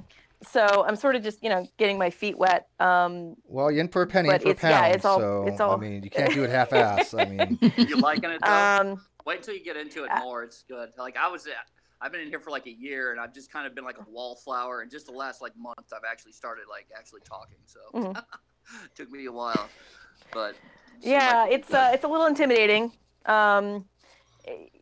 Especially coming into it's an established community that you're coming into. So yeah, there's dynamics and lingo and all that you have to get accustomed to. There's a wiki for that. We have our own wiki. Yeah, you get to know everyone's written. No, we really do. We'll send it to you later. We have our own wiki page. I mean, a wiki domain, and we have our own whole domain. But yeah, a wiki's pretty big actually. Oh, by the way, I was gonna ask you. I've got a new avatar. Am I allowed to update my own avatar? Yeah, you can update your own avatar. Go ahead. Okay. Yeah, I found out the image that I've been using for the last 3 years is actually owned by an Italian fashion design house. So I'm like, Okay. Don't want that on the wiki. Well, I haven't been monetizing anything really, so it's not a big deal. But I'm starting another show, so I kind of was like, better safe than sorry. You don't want the Italian fashion mafia against you. Right. Yeah, no. Hey, is an Italian here? I like to say that's a stereotype. Yeah, well, one that's earned. And by the way, Mel wants to join. Scientist Mel, so you get to meet her. Yay! She's going to come in and say hi to you. She also does biology and genetics and sciencey stuff. I don't want to get too technical. Not technical. Stuff like more sciencey stuff. Syllables. Yeah, but we don't do polysyllabic stuff. No, actually, we have some technical things that we do. Dragnon and Sam run they do a show every so often where they go in to talk about a paper. I do occasionally when it comes to like physics, like I did one on plutonium halos. I'm going to be doing another one on helium diffusion rates because I do have two physicists coming on to talk about it. Two of them that actually wrote papers that are used or talk origins, Dr. Henke and Dr.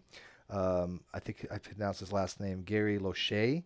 Very nice gentlemen. They seem really interested in coming on and talking about the young Earth creationist claim, Gentry's claim of helium diffusion rates. It's a very, very complicated argument. It's probably the most complicated arguments that young Earth creationists have. So I brought in the two big heavy hitters. These people are the two experts to go to.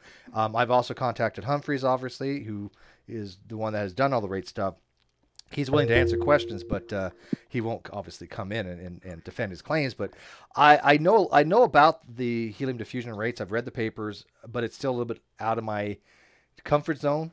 Plutonium halos was fine. I could easily explain those, but the helium diffusion rates are so damn. It's such a complicated argument. Not gonna lie. It's probably the sexiest topic we have here. It's like the photo argument for biology and philosophy, right? Photo's argument is very, very complicated. It took most of us a year to really not fully understand, but at least get our minds wrapped around it. So I think by now many of us do understand Photo's argument. But the helium diffusion rates, most people don't go in and try to see what the problem was that they had. So if I ask the average person, even like Mel, about helium diffusion rates, I don't think she'd probably know much about them. But ask her what DNA is, she's going to be all up on that, right? That came out kind of wrong. Yeah, well, Hey, by the way, I only got a certain things that I know about. I did graduate nuclear power school, so I only have like a limited area. Like I'm talking myopic as all hell. So if I get to say something that I know about, I'm thrilled to death. So nuclear stuff I learned a little about. So whatever. Although that paper that I read was rough. I'm not gonna lie, it's not easy read. So. Are you talking about the early Earth stuff in regards to helium diffusion rates. Yeah, because the rate studies says that the way they did their methodology, the Livermore Oak Ridge laboratory that did the studies, Humphreys and his group basically took that data, and they start off with the position that the Earth has to be young, right? That is even straight up in their paper that they wrote or whatever, that they assume that the universe is young, the Earth is young. So they start for that paradigm, and then they try to form fit the model around that, and there's like 5 major errors that has been pointed out by the methodologies. And 2 of them are pretty significant errors. Yeah, I'm not familiar with all of that because I tend to focus on actual real science. So... Yeah, but the thing is, I love that about you. I do. But here's the thing. Unfortunately, there are people that buy into a good presentation, right? And they go to like Answers in Genesis, or they go to ICR, and they see Dr. Humphrey's name and go, hey, look, here's a physicist with a PhD, and he's telling me that all this information that the Earth is young, right? Well, that's what a lot of people call the dog and pony show. Exactly. So, you know, it's a dog and pony show. And being a former educator, anytime that we were evaluated by our administrator, we were supposed to have unannounced observations, but they always told us anyway. If they liked you, they told you anyway. And so you could have a fully proper dog and pony show that would meet all of their expectations. So it's ridiculous because a lot of people, and I actually recorded an episode of my podcast today addressing the 20 cognitive biases that we have, to where we like things that make us feel better about ourselves. We make decisions and look for evidence that makes us, you know, we have confirmation bias. God, I went through all of this today. Oh, we absolutely have cognitive biases.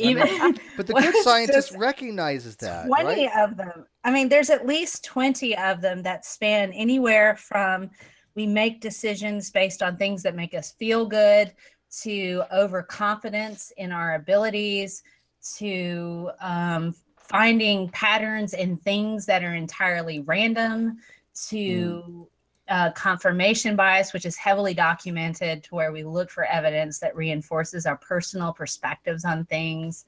I mean, there's at least 20. And so if you're able to, and the podcast episode I did was focusing on how the media uses a lot of these.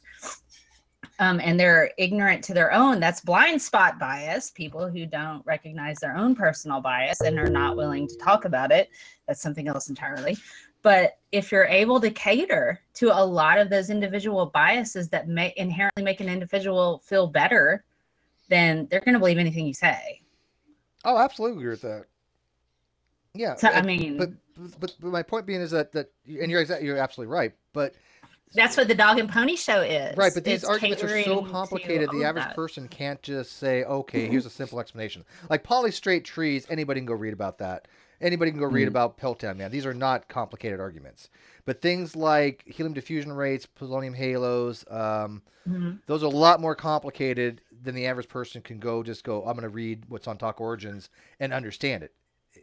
Have you like looked into, okay, so I think there was a study done, and it's referenced in a book called Bad Science by Ben Goldacre.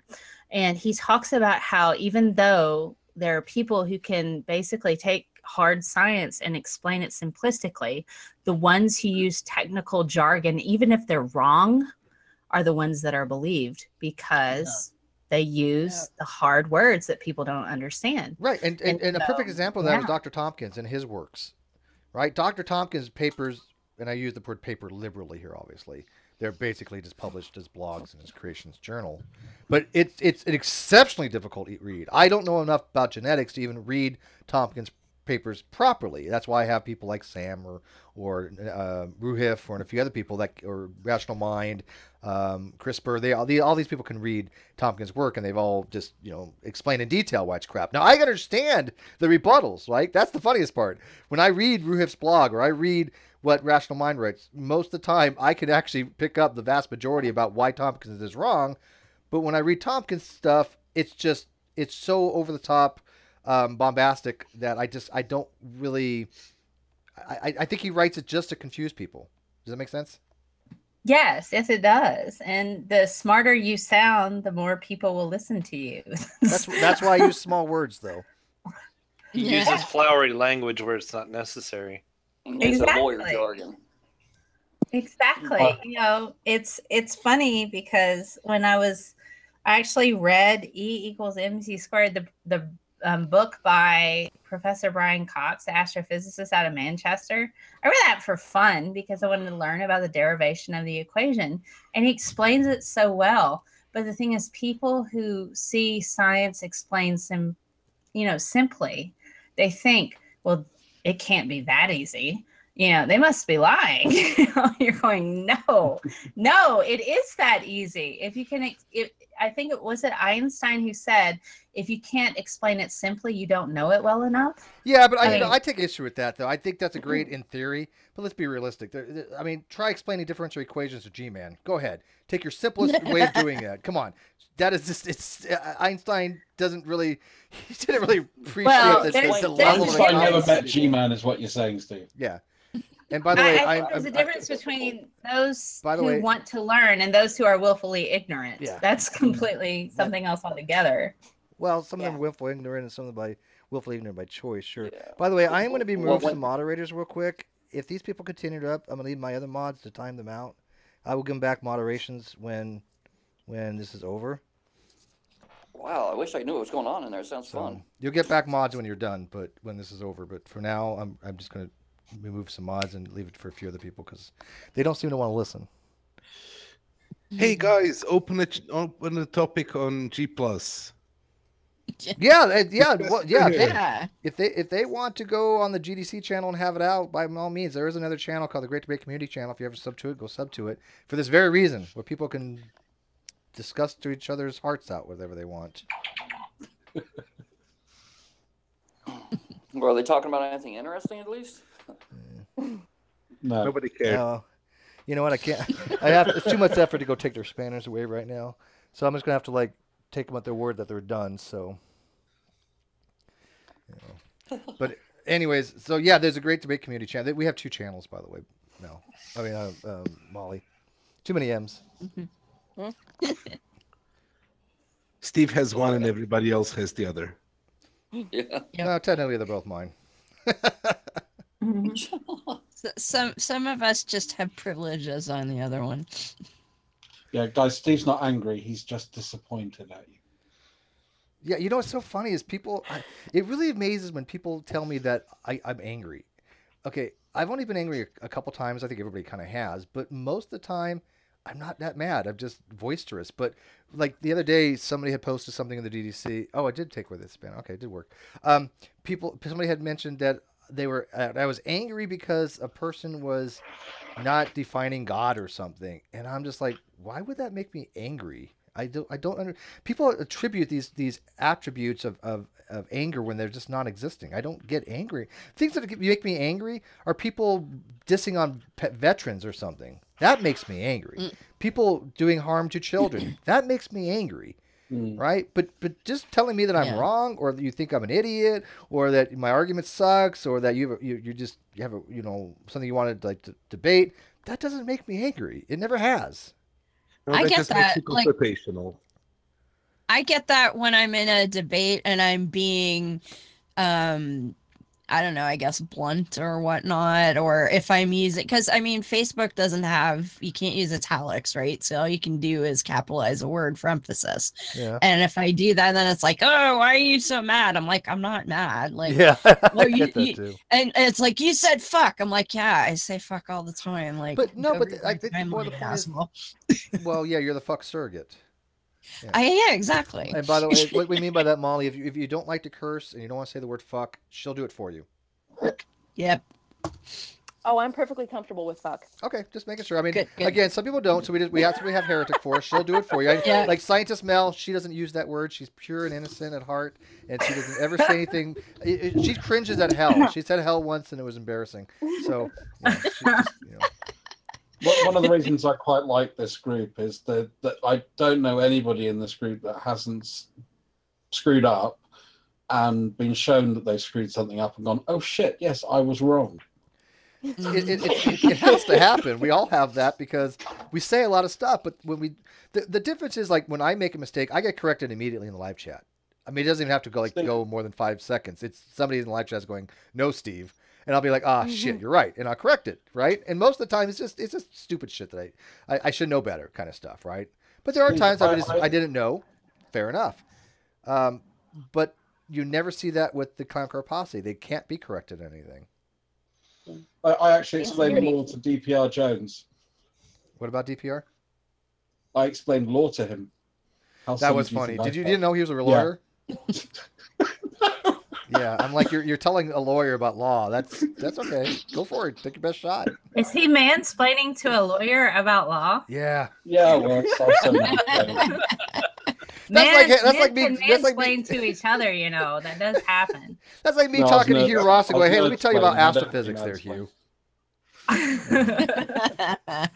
Because I mean, there's no big surprise now, but it was kind of a secret before. But DPR is working toward his doctoral, so yeah.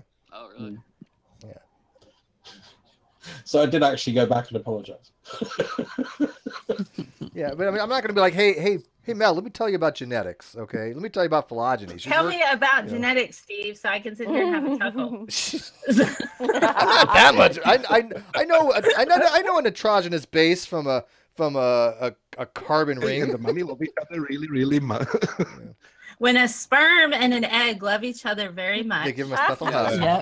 And Yeah, no, I knew the difference between mitosis and mitosis back in like high school. So mitosis is not the same as meiosis. That's what I just said. I knew the difference. Oh, okay. I know how gamete production is done, and I understand, you know, the nuances. I get confused is even all the phases. I'll be like, okay, this is the anaphase, prophase, metaphase. I mean, see, you know, if you had been one of my students, I would have taught you the dance, and you would know how to move like a chromosome. Oh, I want to move like a chromosome. So you dance with all your students? Just hug so much they just become one. No, I mean, I had to memorize that crap in biology. I mean, we had to know all the phases. We had to know about the spindle and the meiotic spindle, and of course how the PMAT. Yeah, but what you get out of that stuff, you never have to use it. So why do I have to care? Oh. Don't you want to know how your children are made?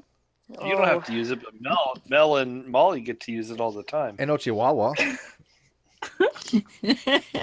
No, I mean, like I said, it's great information, but I didn't have it memorized to the point where I know it in perpetuity, right? But if I ever need to go back and look at it, it's something that I've been exposed to and go, okay. How do you think I relearned ATP synthase? When Ronnie was talking about this, was not the first time I've ever heard of ATP synthase or electron transport chain. I knew what it was in biology. I just had to go kind of refresh myself on it. ATP mayonnaise? Yeah. ATP BKs? Yeah. And then the electron transport chain is like a row of teenagers with spoons in their mouths trying to move an egg between them. Yeah, and how many eggs are there? Oh, nice. And there's two. I love that analogy. No, See, the egg part made sense to me, but nothing else did. By the way, use that analogy for electricity and say, you know, the better the conductor, the bigger the spoon. Well, see, I'm a history nerd. I don't know anything about science, so what everybody just said was like, you know, the peanuts teacher talking. Yeah, we're not. All you got to say is oxidative phosphorylation, and just be like true criticism. I'm a history person. I can be with you. I could tell you anything you wanted to know about Henry VIII right now, but I don't know about the synthase stuff. Do you know what a eukaryote is? Heretic? Ever heard of a eukaryote? Nope. Okay. Nope. I took 1 semester of grade 9 science. That was the only credit I had to have, and I quit. Okay, let me ask Mel. Hey Mel, if somebody told you that dogs are not eukaryotic, what would you look at to tell that person? God, I think we've already had this conversation before. We did. When I had to deal with somebody. You know, eukaryotes are so different than prokaryotes that there's just it's a substantial amount of difference when you look at it, even on the cellular level. I mean, prokaryotes are bacteria. They don't even have a nucleus. I mean, their DNA. When somebody asserts that dogs are not eukaryotic, at that level, they're probably thinking that they're not a single cell. You're right. They're not a single cell. They're a whole bunch of eukaryotes eukaryotic. So there's like cells. at least 12 cells. Yeah, at least 12. Yeah. But that's the level that we've had to deal with, right? When we have people mean, in this community that are trying to falsify evolution, but don't even know what the difference between eukaryotic. They don't know what words mean. That's the problem. Yeah. And I find that often. I've had somebody in my ats for 2 days on my Twitter trying to get me to debunk the CDC and FDA. I'm like, I'm not even talking to you. I'm not going to sit here and debunk the CDC and FDA from your blog post. This is the truth, is it now? Wow. Okay. Well, that's what Grim does. Grim thinks he's falsified. Yeah.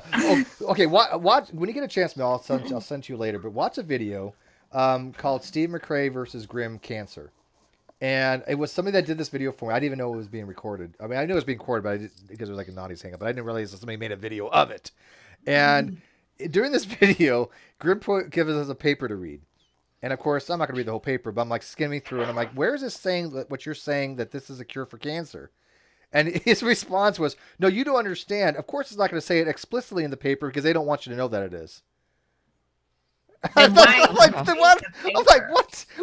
the hell kind of dumbass statement is that? First of all, you give me a paper saying this is the cure for cancer. Why read the paper? I don't understand people sometimes. No, but that's what he said. Watch the video. He said, "Well, of course, I'm not going to tell you that explicitly because they don't want you to know that. Then why'd you give me a paper saying this was a cure for cancer?" Yes, because they want to hide the truth. That's why they publish the paper. In the first place. By the way, I don't even know what a cure for cancer like to means. taunt the masses. They want to be the person that's not credited for the cure for cancer so they can hide it from everybody else because, It's not just one thing. I don't even know what a cure for cancer would entail. I mean, everyone knows that the Bilderberg Group is hiding it so that they can not cure it, but make money off of the maintaining it. Everyone knows this. Come on, guys. Oh, hey, Drag, chat. Let's Drag, get in here because you brought us the Emperor Atheist the other day, which was a really cool new person, and I'm bringing Molly in, so we're getting some new people in. So come meet the new blood and make fun of them. Rather uneducated, but wouldn't you have to turn cancer into normal cells to cure cancer, technically speaking? You would have to actually probably kill the cancer. You can't necessarily turn it back into a normal cell. Well, no, you can't initiate the cellular death, the apoptosis. I'm saying for the technical word cure, right? Well, that's why I don't think that you would ever use the word cure with replaces the cancer. But I don't think you would ever use the word cure. Like she said, cancer cells, they don't have a normal apoptosis. They don't have normal programmed cell death. So they just keep multiplying. Each time they multiply, they're doing it at such a high rate, there's a lot of mutations that get involved. So basically it's tumorigenesis. They have this mass that they form, and then they can metastasize and go to many other places in the body. Right, Mel? Something along those lines? Yes. Essentially, all cancer is number one, a failure of the immune system to initiate that apoptosis. And secondly, it just crowds out all the healthy cells for resources. That's essentially what it does. And so these cancer cells have tricked the immune system, or at least are able to communicate with them into thinking that they're normal cells. So in order to initiate the cure for cancer, recently where I live, there's been a new treatment that's been cleared by the FDA in order to reprogram the immune system in order to attack specific cancer cells. And that's going on in the city not far from me. So they're able to actually do that is to generate those T killer cells to go and attack specific types of cancer within an individual. So these are targeted approaches. Yes, targeted approaches is the way that we're going to be able to deal with this, because everybody's so highly individual, and trying to understand how these cancer cells are communicating with the immune system to fool it into thinking that they're normal. That's a big issue. And so normally, I mean, everybody on this chat has had cells that have forgotten how to do their job. That's essentially what cancer is. It just doesn't do its job anymore. We've all had cells like that, though. We've all had cancer cells, but they usually get what's it, phagocytes that go in and gets engulfed, and the body can shut those things down. So initially, what happens is if you have what are called tumor suppressor genes. So you have genes that are in place just to stop your cells from going cancerous. So if for whatever reason those get shut off, which happens with carcinogens, with certain viruses like HPV, that sort of thing, they shut off those genes. Then they keep making copies of themselves. So then the next line of backup is your immune system. So then that goes in, and then you got your killer T cells that initiate that apoptosis and cause that cellular death because they're unable to communicate with those cancer cells. They're like, this is a foreign body, we have to attack it. And that's what happens. So the next line of defense in regards to treatments for cancer are going to be generating these types of cells that target exclusively your particular cancer. And so there's new trials, human trials going on with that now. Yeah, so the first line of defense is prevention, obviously. You know, you like you said, the yes. tumor suppression genes. Now, are you familiar with some of the new cutting edge things with the gene therapy to try to get some of those things where the tumor suppressor genes don't get turned off? Now, and by the way, what turns them off? Are they somehow? Is it because a methyl group on there turns them off, or why they just don't get expressed, or? What happens is you have, like, if we take, for instance, HPV is linked to cervical cancer. That's what causes cervical cancer. Doesn't really do anything to men, okay? But men can be carriers, and there's no test for men. But if a woman contracts, I think it was either 16 or 18 in regards to the strains. And 34. 34. They're like super high risk that are 16 and 18. And then there's probably, I think, 6 or 7 other lower risks. The lower risks are still cancer causing, but they don't cause like head, neck, and throat and anal. They just cause regular, cervical cancer, and possibly vaginal and that sort of thing. So what happens is those particular viruses have proteins that are signaler proteins that cause certain genes to shut off within those cells. And so these signaler proteins then are transported to the nucleus. And then once they enter into the nucleus, they shut off those particular genes, which causes the unregulated cellular growth. And how do the proteins shut the genes off? It acts like does it like go on the DNA and prevents from being like a promoter? Is going on like a promoter region and prevents something from being I believe so, yeah. So you have those signaler proteins, which can have those silencing portions that can go and shut off those particular. I don't remember all the biochemistry off the top of my head, but those are the things that initiate the shutdown of those promoter regions on the DNA. So if you're able to shut down those particular genes, then that means that cell, every time it undergoes mitosis, it's going to have the viral proteins within it. It's going to have those particular genes shut off, and it's going to make more copies of itself in that state.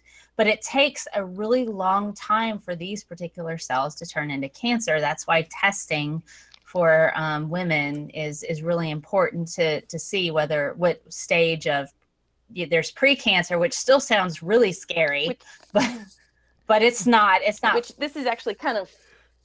Sorry. Oh no, it's okay. Go on. This is wheelhouse.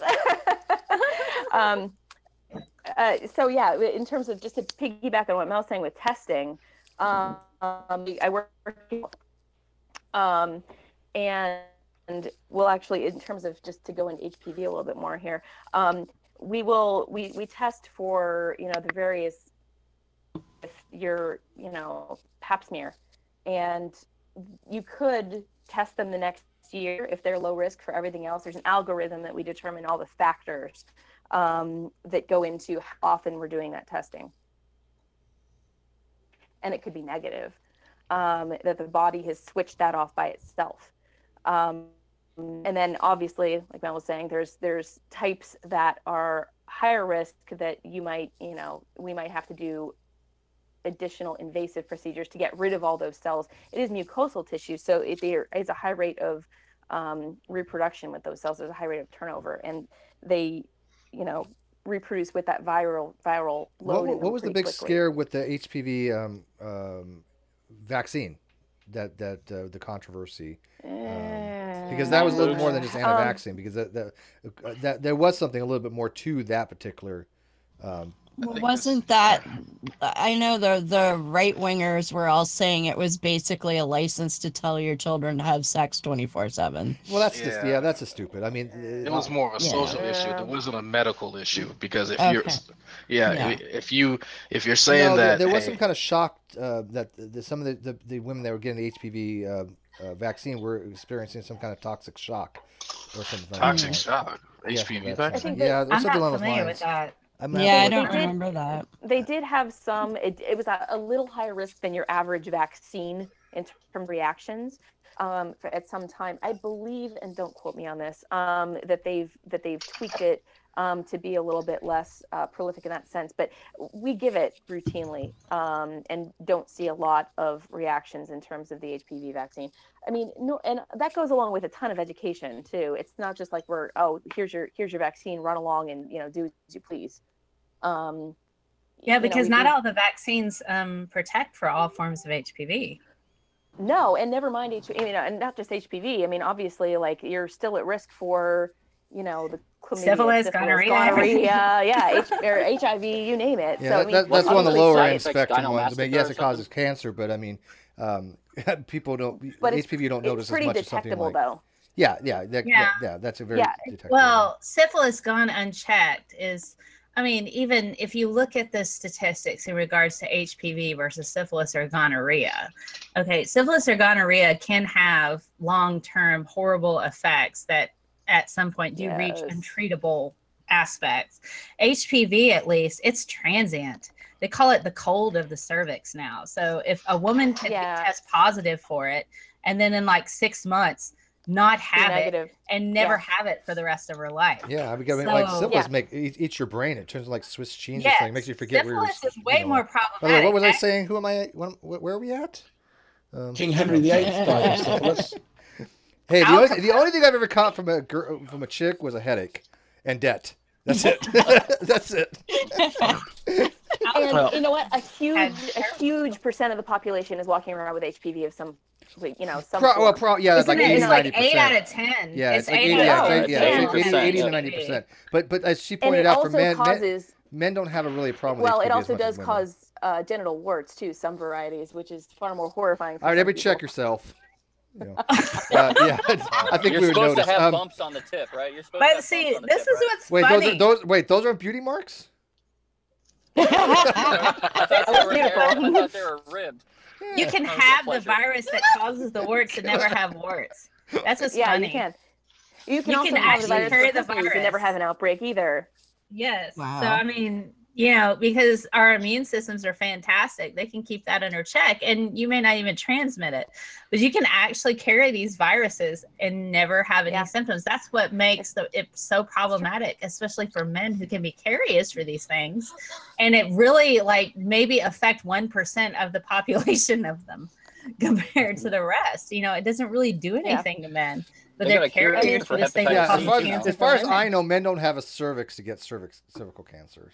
That much I remember. No, but it can cause oral cancer as well. But who was it? Dragnet, wasn't it G-Man who didn't really understand the cervix, the uterus? He didn't understand female anatomy very well. Was it G-Man? That's shocking. He. Oh my goodness! You talking about during that video? Yeah, sorry, my voice. Yeah, exactly. That video he anybody's made had a kid, we should. I mean, I knew all of this stuff way before I had my daughter, but if you have a kid, you should understand how this stuff works. You really should. Well, if you're having sex, you should understand how this works. Well, no, not really. I don't think you need to. I aim for the biggest hole, and you hope that shit works. I guess sex education, but G-Man has a gross misunderstanding of female anatomy, like a gross misunderstanding. Like the kind of gross misunderstanding that I had when I was like 6. Yeah, wait, does he believe in storks or something? Well, no, he claimed that he could pretty much castrate someone in not so many words and turn his genitalia into lady parts. And I'm thinking the entire time. I'm not sure that's. I know several people that would be really happy if it was that easy. Yeah. He thinks the G spot is the belly button. Oh fuck! It's not. Could be. No, I'm joking. I was just joking. He might. Yeah, but you wanted me to talk a little bit about because like I said, I'm losing my voice. Yeah, shit, Emperor Atheist? Or Yeah, something? well, yeah, sure, we can probably go a little bit. I mean, if you guys like done with this topic, talking about genital warts, I mean. Well, come on. It's a party now. Isn't that how everyone Yeah, spends their Sunday afternoon talking about genital warts? This is my comfort level. Well, quick. We'll yeah. Who was that guy? EA.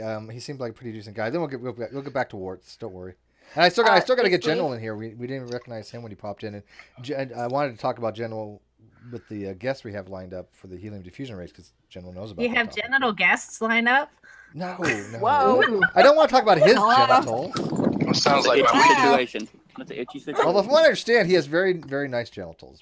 Just ask him. Warts and all. Okay. Robert is love. Robert is life. We'll take. Steven is love. Steve is life. I am. That's we have so much homoerotic stuff for two straight men. It's really strange. But okay, so real quick, the Emperor Atheist, where'd you find him real quick, and when are you gonna get him like back? 'Cause, I mean, I really liked him. Oh my! Hey, I'll Steve, tell real the quick. story. Real quick. Okay, go pee. Me? Oh, there's no. go pee. No. Real quick.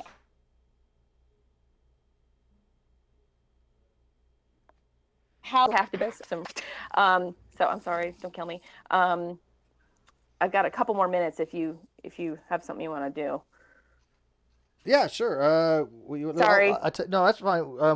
Do you guys want to like you guys want to end this and start something else on a new channel, or do you want to just continue this one and we just like bid farewell and move on with our lives? It's up to you, Steve. We can keep this going. It's Molly, dude, it's okay. We're No, I apologize. This wasn't originally on my schedule for today. So No, that's cool. apologize. It was a spur of the moment. I kind of, like confronted you earlier this morning and said, "Hey, join us," and you were nice enough to do so. Which I'm very happy to do. I just have to look at all the new people you met. The penalty for leaving the hangout early is that they send G-Man to your house. That's all. Naked. That's a pretty stiff penalty, guys. There's nothing stiff about G-Man. That was not in the contract. Although you are a white woman, so there might be, because G-Man has a very weird obsession with white women, and it's not a racial thing. It's just it's really strange. I know, but I have a cervix. Is that going to be okay? I don't think he knows what that is. Yeah, I really don't. If you gave him a diagram and said point here, he just wouldn't have a clue. Yeah, He probably would be thinking it wasn't even women's reproductive organs that we were tricking him. Tell him you have a 10 centimeters dilated. He'll be like, what does that mean? Oh, we can talk about that too. We want to talk about like. No, I understand the dilation thing. I did have a daughter. I looked into this stuff. I knew it before, but I knew what bilateral hysterectomy was when I was a kid. Okay, so. It would really throw him off as a side view. The side view would mess him up. Sounds like any view would. I've had a lot of girlfriends. I've had to learn a lot by women parts. More than I probably ever wanted to know about. It's always a good thing. Not when you're not a woman. Well, yeah, but you're utilizing them. I've utilized a few. Yeah. Is that the colloquial term? You utilize women? I like that actually. It's very sterile and non-emotional. I can deal with that. I don't even know what to say right now. I don't have to say anything. It's sterile and non-emotional. I'm just sitting here. Nothing, and I normally always have something. Sitting here. I think she just described my sex life for the last 30 years. This is awesome.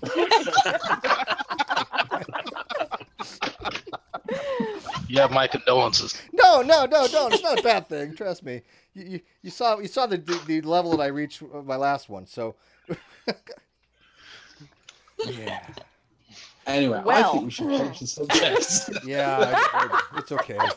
I don't mind. It just got good. No, it didn't. Go to my Facebook. Steve is learning things. Back to D&D.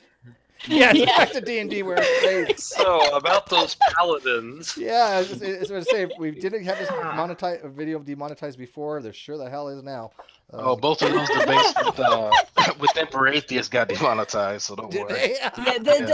The genital warts were okay, but once we got to Steve's sex life, that was it. It's all out the window. Molly ado, for those, she's actually running her channel with Peter's, so I didn't put her personal channel because she said use Peter's link. So she's having this thing with Peter. So his link is in the video description. He's got like 319 subs. So let's see if we get him higher, and then go watch their whatever program whenever they run it. She can give us details on the GDC when she gets a chance. Sound good? Yep. Awesome. Well, thank you for so joining much. us. It's good to have you. Welcome Thanks, to the GDC, guys. and may God have mercy on your soul. Oh wait, you're an atheist, so whoever. Yeah, we don't buy that soul shit there, Steve. You just hate God. All right, thanks, guys. It's been awesome. Have a good night. Thank you. I'm going to briefly go over Yeah, the please do, 'cause sequence of events that led to Emperor Atheist and that hangout. Catch me up because I just got out of it. It was weird because after this I gotta go. I'm starting to get a headache. So I was picking my son up from the bus with Mrs. Dragnot, and I get a phone call. And I'm thinking it's the same person who always calls me. We have really good conversations. So I said, nope, it's G-Man. So G-Man calls me and he says, hey, you need to look up this guy Emperor Atheist. I just made a turn that down. Yeah, music. Okay, sorry. So it's Star Wars. It's all right. Yeah, well, about to watch Star Wars.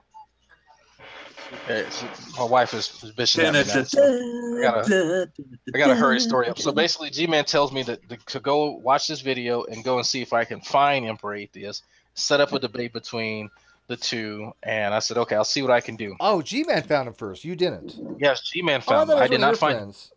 No. Well, I assumed it was a black guy. I am somewhat. I am. Well, there are only like guys, 6. You know everybody.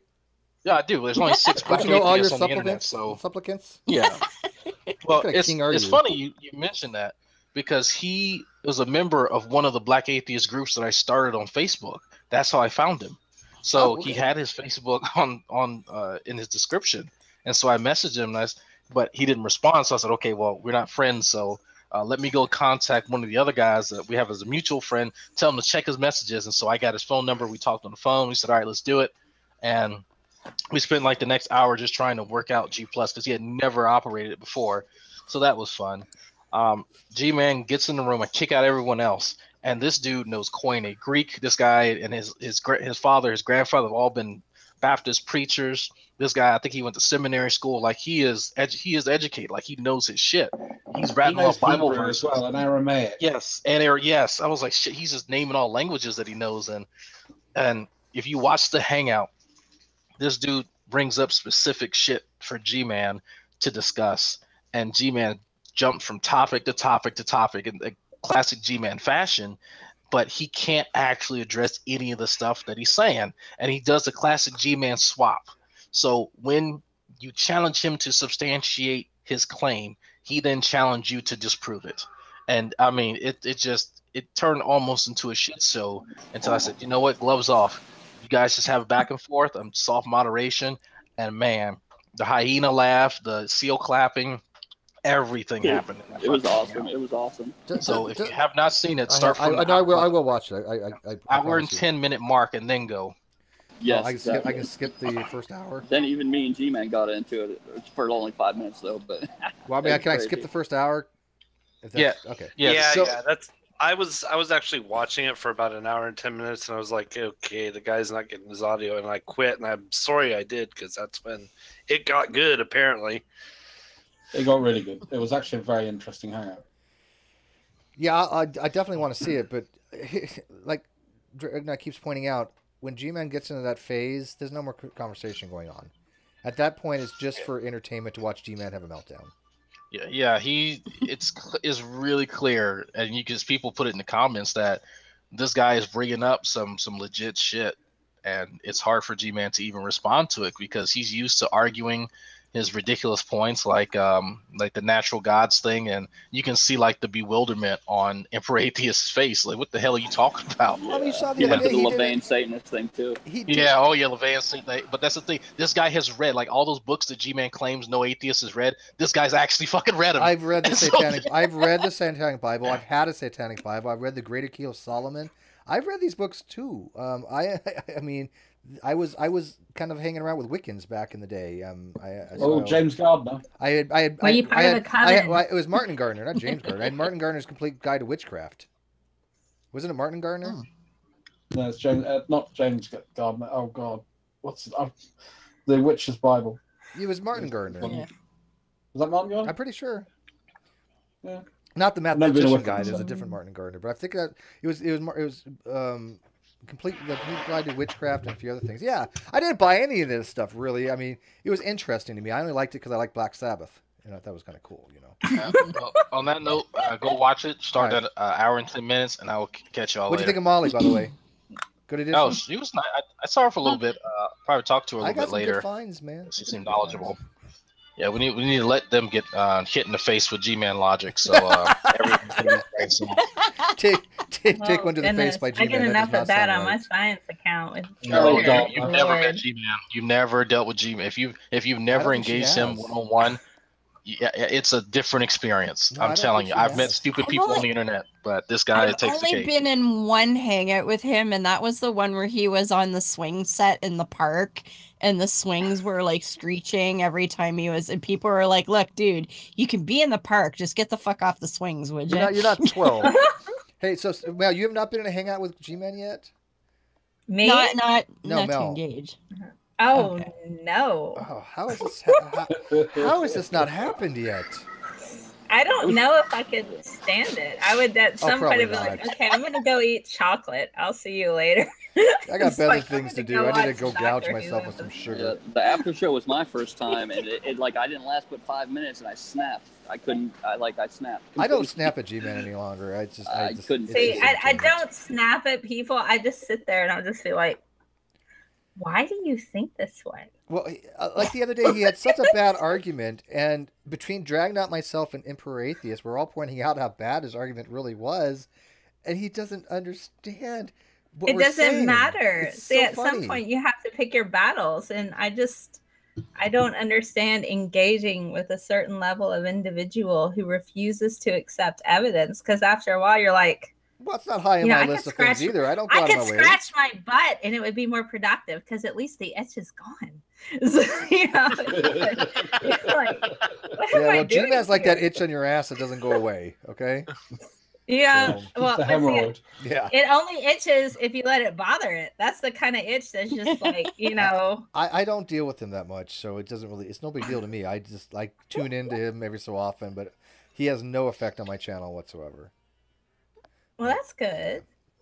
But real I quick, tend to be happy-go-lucky. People don't usually bother me. I'm just like, okay, you think that way, all right. well, he's just so stupid, so it's just nowhere to go with him. I mean, it's not like it's even entertaining that much anymore because you can't. Who am I convincing that he's dumb? Everybody knows he's stupid. I mean, there's nothing value to me to show this person to be an idiot, and that's what I think a lot of people like to do with people of that level, only because he just puts forth so much ignorant stuff, and it's such debased stuff, and it's like, oh, atheists don't have morals. Okay, well, let's dive into this kind of thing, and he's just lost on us. When you make that kind of argumentation, I want those people to look stupid. But usually you don't have to do much in order for a person to hang themselves. You just hand them rope and they do it. So it's just usually I try not to get too heavily involved with. Okay, the whole purpose of my gig is to try to actually help educate people. But that only goes so far. If somebody is not willing to accept evidence or learn and is here for a fight, I'm not here for those people. Yeah. Like, I don't want to fight you. If you're just going to say, nothing you say is going to change my mind, I'm like, then why are you talking to me? And by the way, I am gonna change this title of this video to Mel scratches her ass for clickbait. Yeah, good suggestion. Dress, thank you for joining. By the way, night Dress. Hey, real quick, General, are you still here, General? General, are you still here? General. Okay. No. He's still here, but he's no longer the general. Somebody's sanding something outside. It sounds like a freaking buzzsaw. I hope you guys can't hear it. It's annoying. I don't hear anything. Good. I don't hear anything either. Yeah, I don't either. Maybe it's just another voice in your head, Steve. I was just you guys are all voices. I'm a solipsist. You guys are all head. voices in my head. You know, I have the inner solipsism of solipsism. Yeah. I have solved the inner solipsism of solipsism, whatever the hell that means. There you go. The live chat's still fucking talking about D&D. That's how interesting they are in this. But do you have a D20 wizard staff? Because I do right over there. Oh, well, yeah, that's badass. You have a wizard staff with a full D20 on the top, man. Yeah, I had a Vorpal sword. That's so sexy. Yeah. Is it a +1? It's +5, bitch. Did you go get your snack? +1. I have a water I would bottle have got a shaped bed like for +1. I have a water bottle shaped like a penis. Does that help? Is it a +1? Oh, I don't know. Maybe. Oh my god, so Nim, oh my god, there's something in the live chat, Nim. He just talked about Planescape Torment. I just downloaded Planescape Torment yesterday. Planescape. Planescape, yeah, I'm sorry. Planescape Torment. I just downloaded it yesterday. I tried it a long time ago and I didn't get into it. And I was like, you know what? I'm going to try it again. I kind of realized why it's not really a game I'm going to enjoy. But I am going to play it eventually. But It was Boba Fett. But I downloaded it and I just She's started got playing goodies. yesterday. And he just talked about it. I do have goodies. Look. You want me to put the hammer down? All right, let's talk. Okay, real quick. Can you name all the characters that were able to pick up Thor's hammer besides Thor? Yeah.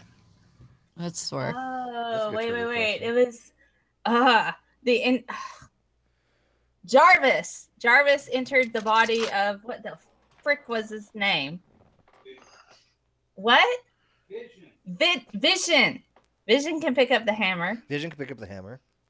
Vision can pick up the hammer. Who else can pick up the hammer? Captain America almost did. No, he actually did. Almost. Once. He did in the comic, I think. Yeah. I have him right here, and I just He was able to move it. I guess. Solo trying to get him. It. Here's Captain America. Yeah. Han Solo just fell off of my refrigerator.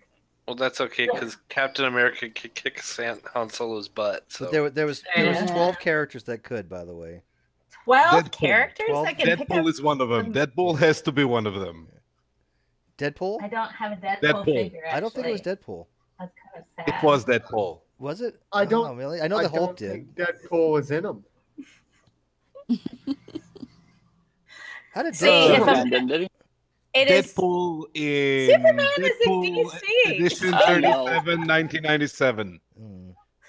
He I would be able don't to. know Wonder that Woman Superman did. picked Superman up. did.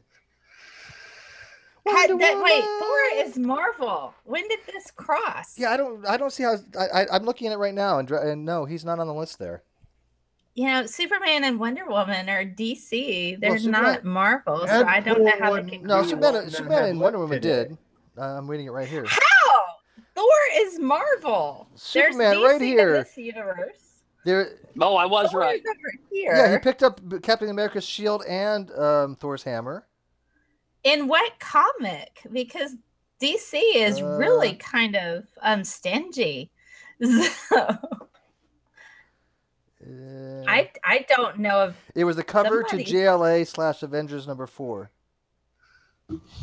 Was there a DC Marvel crossover that No, I'm it's not just a familiar cover, I guess. I have no idea, but I'm reading it right now. 12 other characters who have lifted Thor's hammer. with? Now, it would make sense if Wonder Woman could do it, but I don't Well, Wonder Woman necessarily could do know about everything. Superman. She's awesome. She's badass. She's I a love badass. Wonder Woman has lifted Thor's hammer, just so you know. Yeah, she says she lifted it here when she was battling Storm. Thunder Goddess. What I want to know is when was DC and Marvel in a crossover, I don't because know. Look that it is up and get way back to me. more crazy. I'll have to do that because DC is really weird about the characters. Okay, hold on. Okay, that's not the cross. Somebody's giving me their phone with information. Somebody's giving you digits. Check that out. I've never read any of the comics, and I know many of these. Dr. Manhattan's going to be on that list. Who wants to hook up with Mel? I got her phone number. Superman. Wrong universe. Give me a super chat. I'll give you her phone number.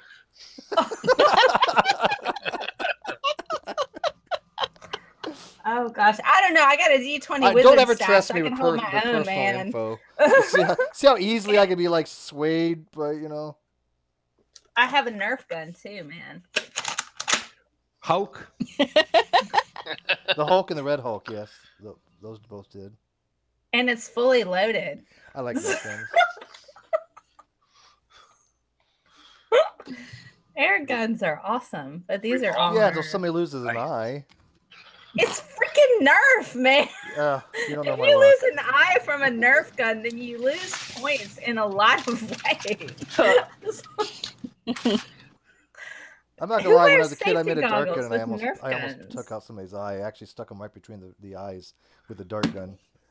Well, that's darts. That's not Yeah, Nerf. I learned my lesson. Don't fuck around with that stuff. I was a kid. Yeah, we used to have BB gun wars where you just cock it once. You'd have to cock it once, and some asshole would always cock it twice. This is mega And you have a too. BB stuck in your leg forever. I think I still have. Yeah, it. don't overcock. Mega Nerf, man. Yes, you never want to overcock. Never. Yeah. Never a good It's better thing. to I'm telling you. undercock than overcock. It's just I could do this all day, man. Yeah, that bug, yeah. That's cool. Like you got all the cool toys. This is my nerd cave for reasons. So yeah, I have lots of fun stuff here. She's got a nerd cave. I do. I have like a Pirates of the Caribbean. We gotta get you and poster, like, Paula Gia on together.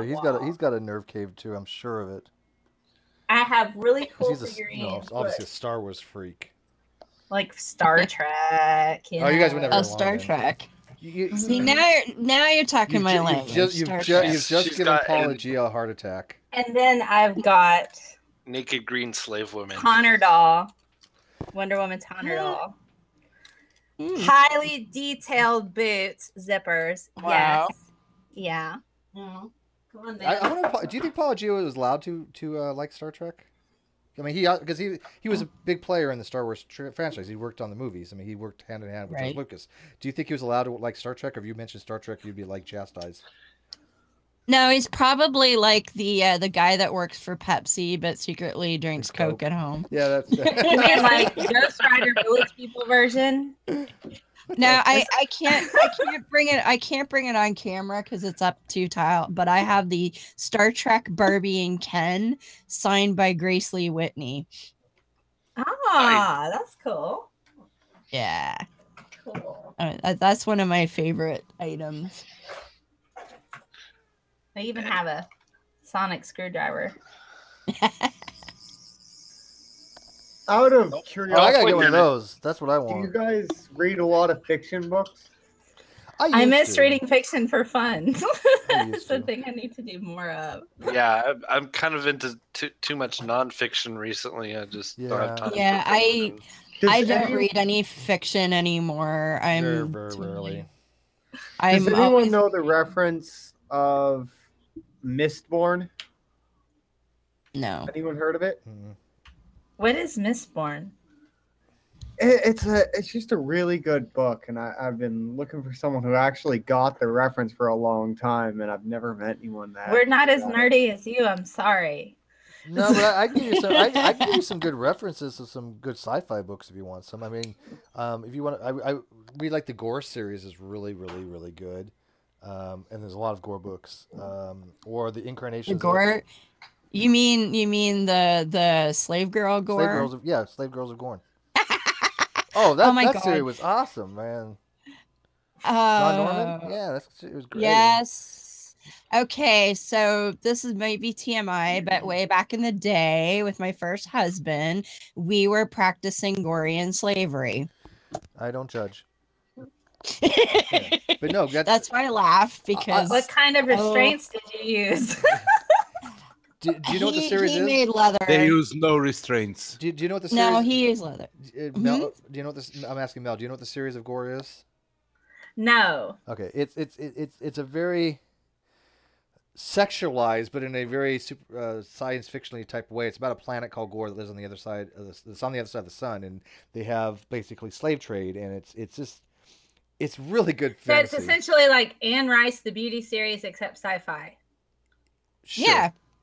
Okay. Yeah, actually, that would be reasonable. It Although was very the popular writing, in the 70s and 80s. I'm sorry, Steve, but the writing isn't that good. Oh no, that's what's great about it. No, I mean John Norman wasn't like some kind of fantastic writer, but No, it was vivid and it had a good storyline. John Norman is like what L. Ron Hubbard would have been writing if he wrote like sexy stuff. Yeah, there you go. That's not a bad way to put it. Oh wow! All right, all right, fair enough. Exactly. You want good science fiction? Okay.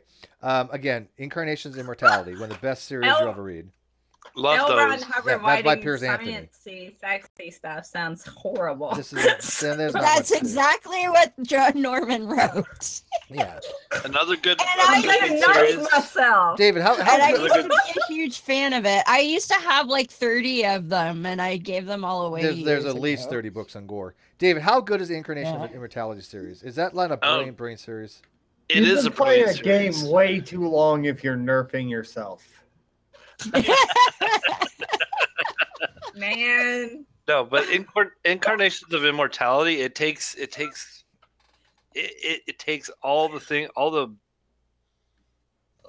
it takes like God, evil, fate, all those different aspects of what we would attribute to God, essentially, and evil, and a lot of stuff, and war, and all that stuff, and makes them jobs. Basically, it's really a cool series. Like it's a job you inherit, like time. Chronos, for example, is a job where you take the hourglass from the previous person, and then you age backwards.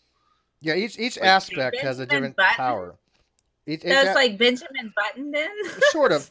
Well, no, Kronos goes backwards in time, and from his point of view, his story, starts where somebody else is like finished, and vice versa. But it's all intricately woven together, so all these different aspects are interrelated. There's the aspect of war, the aspect of Gaia, the aspect of God, the aspect of Satan. He's my favorite one, actually. Satan's the best character in that book. Bar none. He is. Because You guys gotta read the he's Circle not evil. trilogy, too. That's the funniest thing. There's death. There's war. Thanatos. There's Satan. There's God. God's actually pretty good too, because it kind of shows why he's absent. And then fate. Fate's another good one, because you get one person who ends up. There's actually three aspects of fate, and you don't have to be all three, but she ends up being all three in that particular. Yeah, the three book. fates, Klothos, and yeah. But isn't the best part? I mean, I think is that how he portrayed Satan, because Satan is not a bad dude. He's just doing his job. Yeah, the job is very specific. Like when Fate learns her job, it's literally weaving, and you have to weave a certain way. If you cut the thread the wrong way, you're killing people, and so on and so forth. So it's really. Yeah, just trust me. Recommend reading that series, and then another series I'd recommend. Let's see here. I just had on the tip of my tongue. Shoot. I recommend Ted Decker. No, Foundation series by Isaac Asimov. The Foundation series, the Robot series that precedes it. Robot series is good too. iRobot and the rest of those. I'm still getting through American Gods by Neil Gaiman. Oh, I haven't read the book, but I watched the series. The series. I watched the series and I started reading the book, and then I got distracted and started reading nonfiction again. So the series isn't bad so far. I've only seen season one, but it's not bad. Yeah, it's good. Gillian Anderson. Gillian Anderson is amazing. I love her. Has anyone heard of Ted Decker? The Dragon series by Robert Jordan. That's like a huge one. Which one? The Dragon Reborn. The Wheel of Time series. I remember the Dragon Riders of Parn.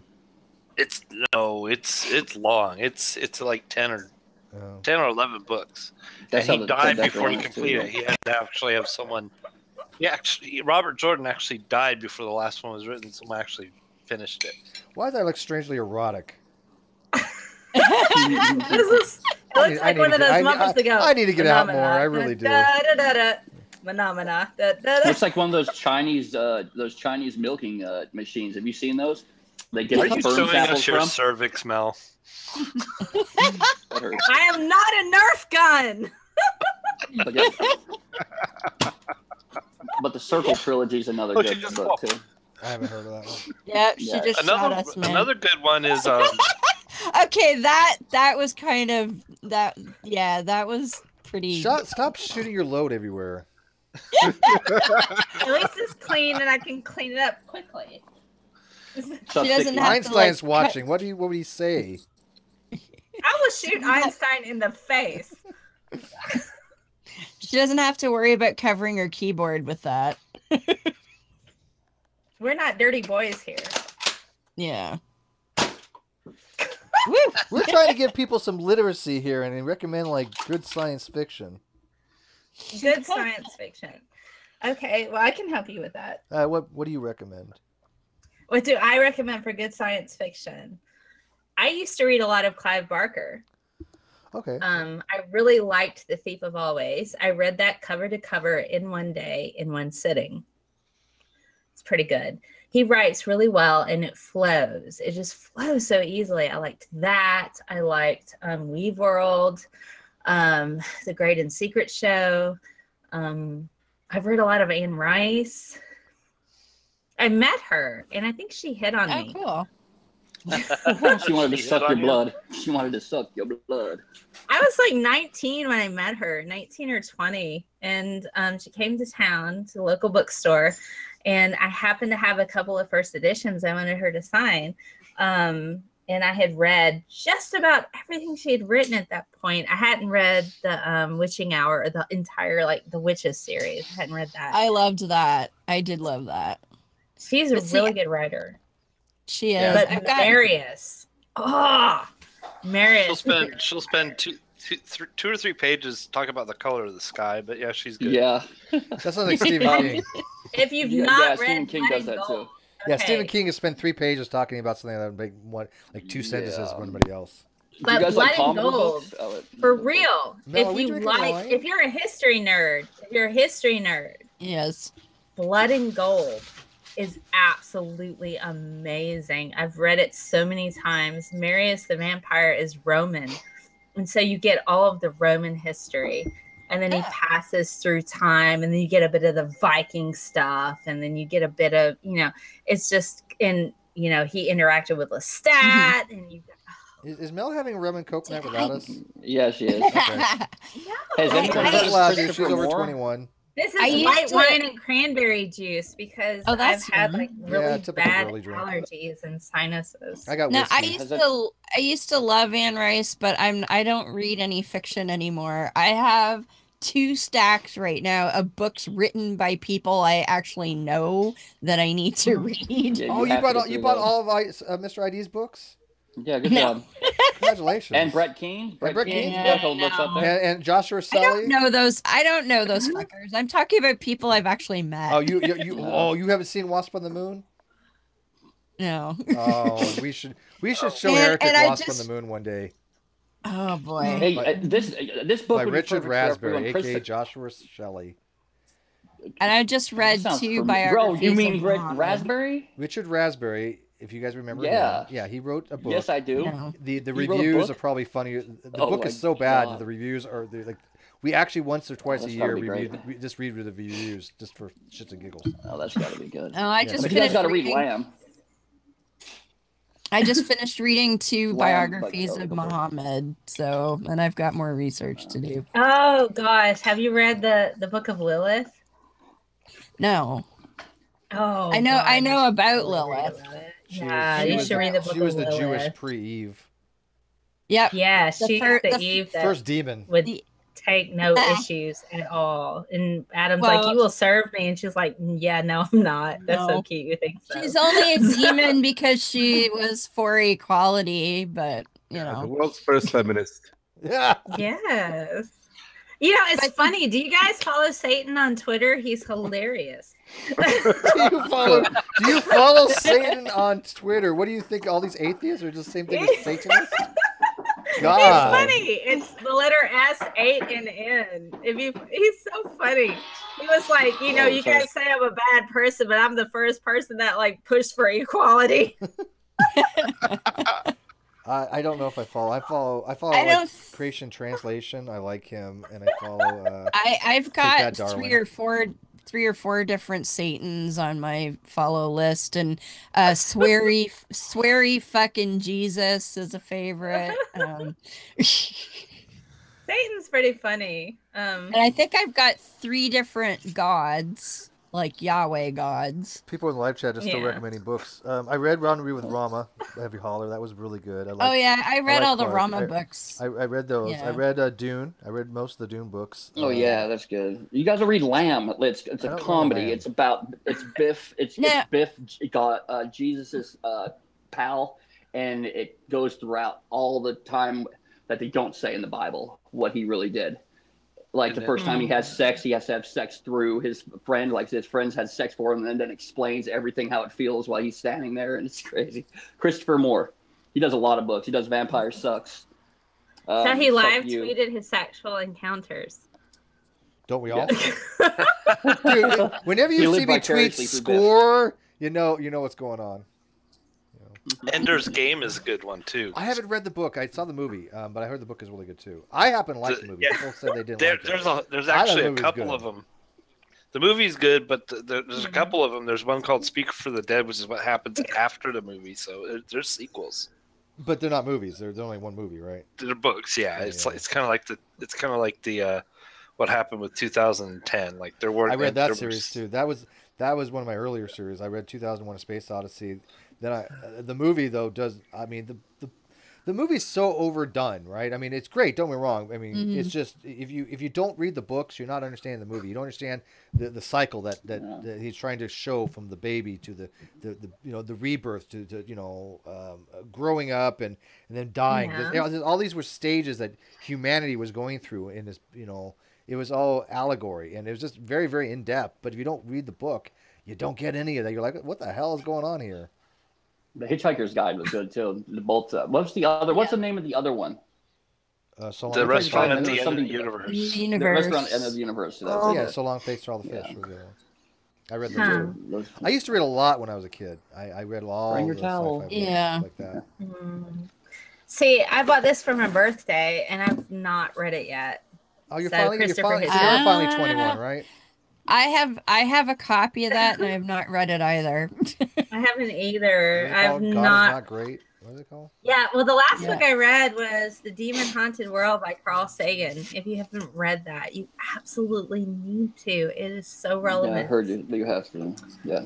Oh my God, Carl Sagan is my jam.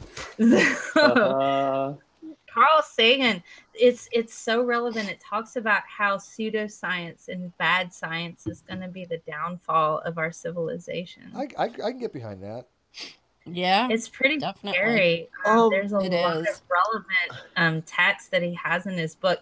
It's almost biblical. You're like, oh my God, Carl Sagan is speaking from the grave. That's why, especially what's going on right now. So that's why I have no problem with religion, except when religion starts getting into pseudoscience, and then it's like, okay, now I have to draw the line, because now you're causing an effect that shouldn't be. Because I think our society would have been a hell of a lot further along had we not had some of the limitations science had put on. Like religion put on science. And you would like the Demon Haunted World, Steve. I think you would. I don't think I didn't read it, but I am familiar with it. I remember back in the day. I was really into Isaac Asimov, but I did pick up occasionally some other authors. But Asimov was my favorite back in the day. Asimov's awesome, but I think you'd like the Sagan book. It's pretty good. I picked up some Sagan books, but I don't remember if I ever particularly picked up that one. I was always picking up like books from the library. It's not Contact, okay? So it's not fiction. It's more of observational. I hesitate to use the term anecdotal, but I mean it's just really his observations as a scientist in regards to how people push a lot of bad science. And what he was seeing was happening with our civilization prior to his death.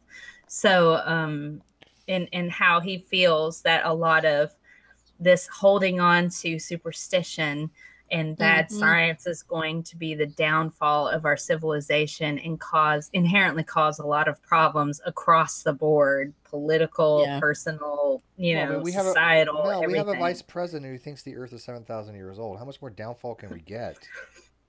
It's funny. I should pull out my book, my hard copy, and just start reading. I mean, we have a woman who thinks steaming your vagina and sticking rocks up it is a good idea. Oh my God, did I tell you I had a tabloid contact me and ask me for my personal thoughts on Gwyneth Paltrow and Goop because she found my Twitter and she wanted me to help her write an article. And I was like, yeah, no, I'm not doing that. On Goop? Wait. On Goop? Yes. Oh, really? So I think it was In Touch Weekly. Didn't she know that you're writing against that Goop stuff? Yes. And so she said, I noticed you said Goop is harmful. So she sent me an email. This was about a month or so ago. And I'm like, now I'm on media's radar. I need to be careful. So, but yeah, I think she was with In Touch or In Style Weekly, one of those. So why don't you go head to head with her? Oh no, I don't need that kind of press. Sure you do. So no. Sure you do. No. Why would you shy away from that? Do it. No. She was like, what? She wanted me to get in a flame war with Gwyneth Paltrow. I don't want to do that. We all want you to get in a flame war with Gwyneth Paltrow. Yes, I know you would enjoy that. But not flame me. war, but you just Well, getting in a flame war with Gwyneth Paltrow, say, "Don't shove rocks in your vajayjay." You just put the science out there, right? Yeah, like if She I had wasn't- the questions that I got were not about the science. Oh. They were about instituting an actual argument. What do you think of Gwyneth Paltrow as a person? I'm like, what's that got to do with anything? You don't know. Yeah. So, it was a lot of tabloid-esque type of questions. So, okay. but I always try to debunk the bad science stuff, but since I wasn't easily baited. Sure. Yeah, I didn't want to get in that, but that's funny. So I thought you said Gwyneth Paltrow contacted you, and that would have been a whole different story. But it's fair to say what you think of Gwyneth Paltrow as a person is that she's bad at science. She came out. She's like, scientists shouldn't criticize us so much, but by all means, go get stung by bees. I'm like, well, unless you're allergic, then that could kill you. But what do scientists know? I don't know anything about her product. What is your specialty? I think I missed that part. Shooting Nerf guns. Me? Yeah. Okay. So I have quite a diverse skill set. I have 2 undergrads, one in biochemistry, one in biology. I have a master's of arts in teaching, specialized in secondary science education. I have a master's of science in analytical chemistry. I've done cancer research. I've done genetics research. I've worked in computational chemistry. So I've done a lot of different types of science. It's primarily human biology based type of stuff, but I'm primarily on the end of analysis, instrumentation, and science communication. So she's not quite. She's not quite at the level of G-Man Left yet. I have She's working towards that. Yeah. Steve? Yeah. There's something that I've brought up a few times. Would you mind me asking her about dehydration with cancer? How dehydration with cancer? Yeah. Have you heard about that? Where they use dehydration as a treatment of cancer? What do you think he's trying to say is he's talking about tumor and dehydrating the tumor to shrink the tumor. Okay, that's just a really bad idea. So I don't know how dehydration how is that any different than chemotherapy on a holistic approach of attacking a particular thing with affecting your whole body? It's not holistic. So, it's actually where I originally heard about it is through Thunderfoot, for example. He was covering it as they were covering a research where they were dehydrating cancer, they were cooking it, and then they were freezing it, right? And these were 3 different treatments that he covered. All right, I'm looking it up right now because I want to... Okay, health.clevelandclinic.org. All right, so apparently 4 things you should know about cancer and dehydration. Is that what we're... Okay, no, that's not the same thing. I'm trying to find what you're talking about. I have never heard of that as a treatment. Well, what they said was that what happens is the tumor dies, and it's not a replacement to chemo, it's a replacement to surgically removing it. It reduces the amount of scar tissue. Okay. How do they dehydrate the tumor and not the whole body? They do it through ethanol. So they just blast ethanol on the tumor? No, they inject the tumor with ethanol. And this seems very dangerous to me, right? Because the human body doesn't work very well with ethanol. And it's not a very effective way of doing it. But one thing that is happening in my state that I'm having a lot of trouble tracking down, but I have heard from several people in the industry that it is happening, and I've read a couple of newspapers. I just can't find an official journal to link here or something like that. They inject THC into pig tumors, and that is having better effects than the ethanol, and the pig's body adjusts better to the THC than it does the ethanol. So I've heard about the THC. Well, I know about the ethanol too, but I mean, it seems like an interesting way, and I was curious if you'd ever heard of it. I have never heard of it. I found something on the American Council on Science and Health. Ethanol, a lethal injection for tumors. Apparently there's an article for this. I don't know. It's used for liver cancer. There's just not that much here. It's primarily used for liver cancer.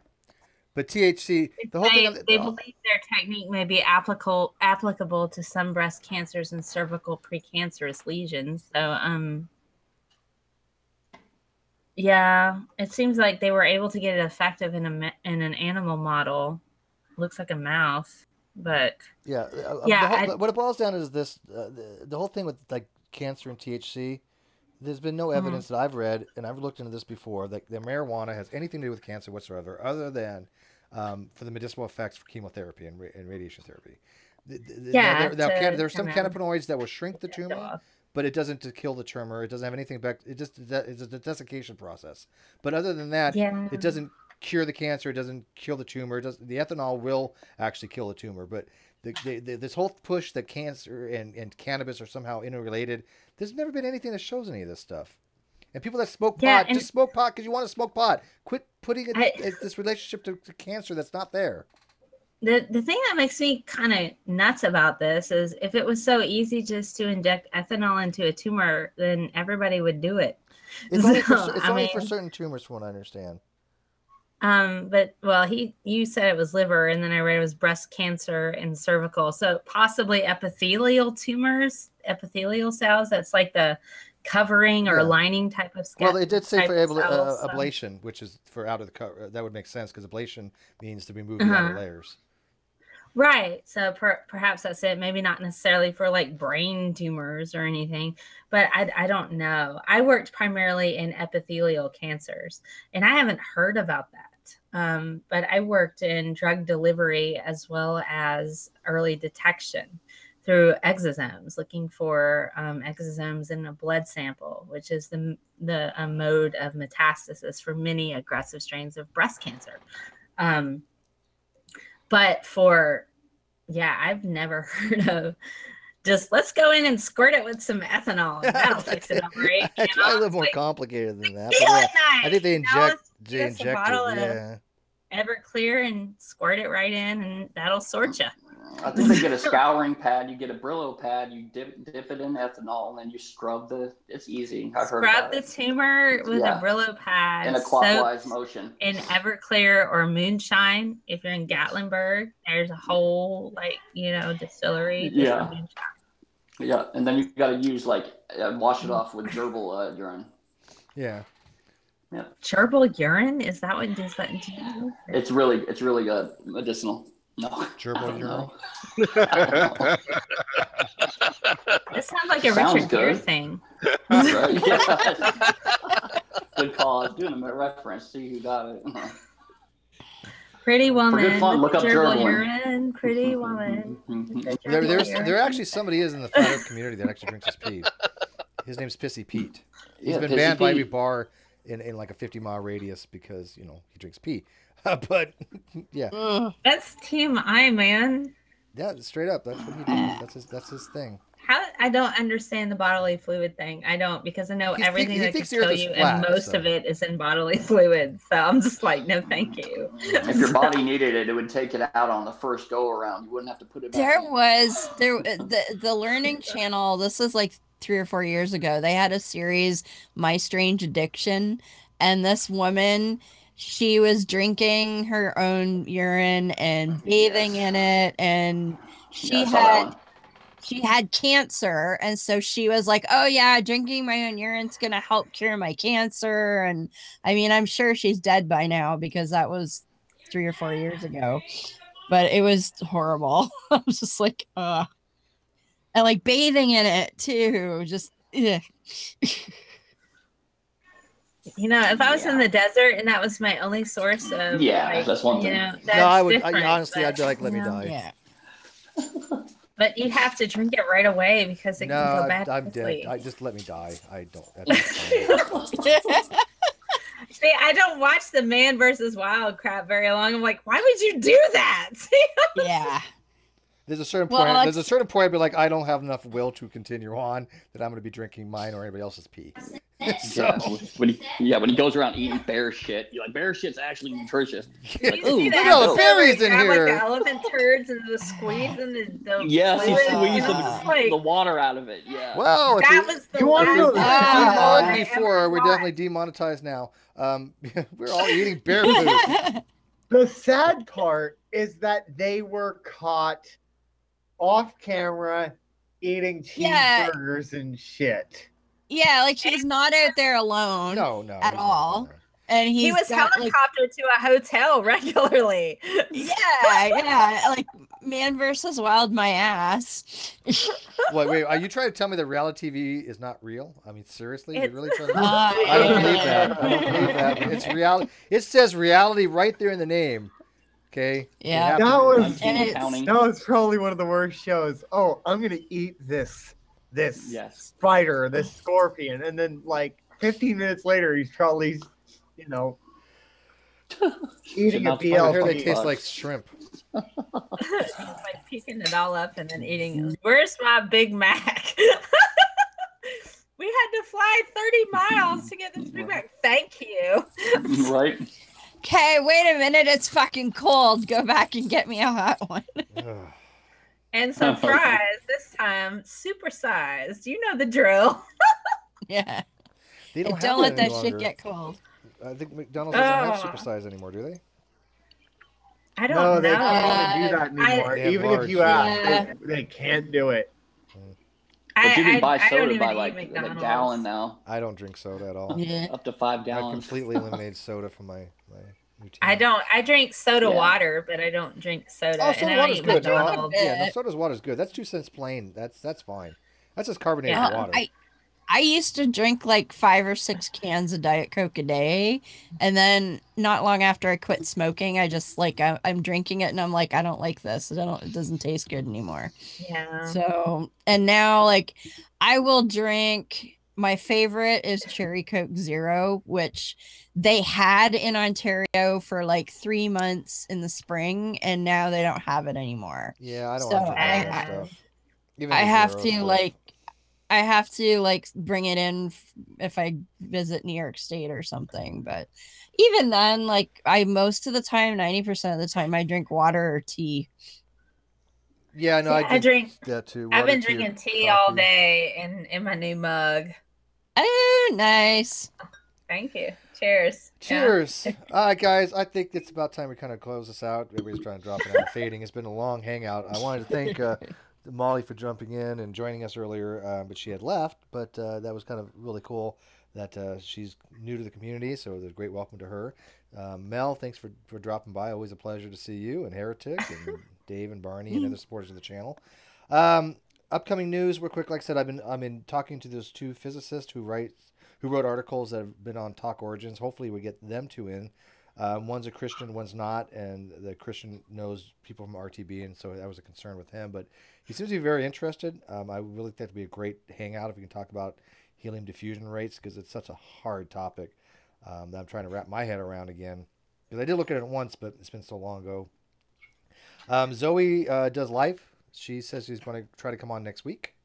So we've been waiting for her to get on board. And let's see, anything else been going on? I'll watch the Emperor Atheist Hangout sometime tonight or tomorrow. Yeah. So I want to get a chance. Almost feels like you were going to say the Emperor's New Clothes. No, the Emperor Atheist. That's the guy that was talking to G-Man. I didn't watch the discussion, or more so even the after show I heard was pretty good. So I got to catch up on that because he seems really intelligent, really articulate, and I guess he really kind of made G-Man spin out of control. Oh, lovely. All right, so who wants the last word? Tony, you never get the last word. Why don't you take the last word? He's muted. Tony, going once? Tony! Going twice? All right, David, go ahead. The last word. When you're in the great debate community, don't be afraid of debates.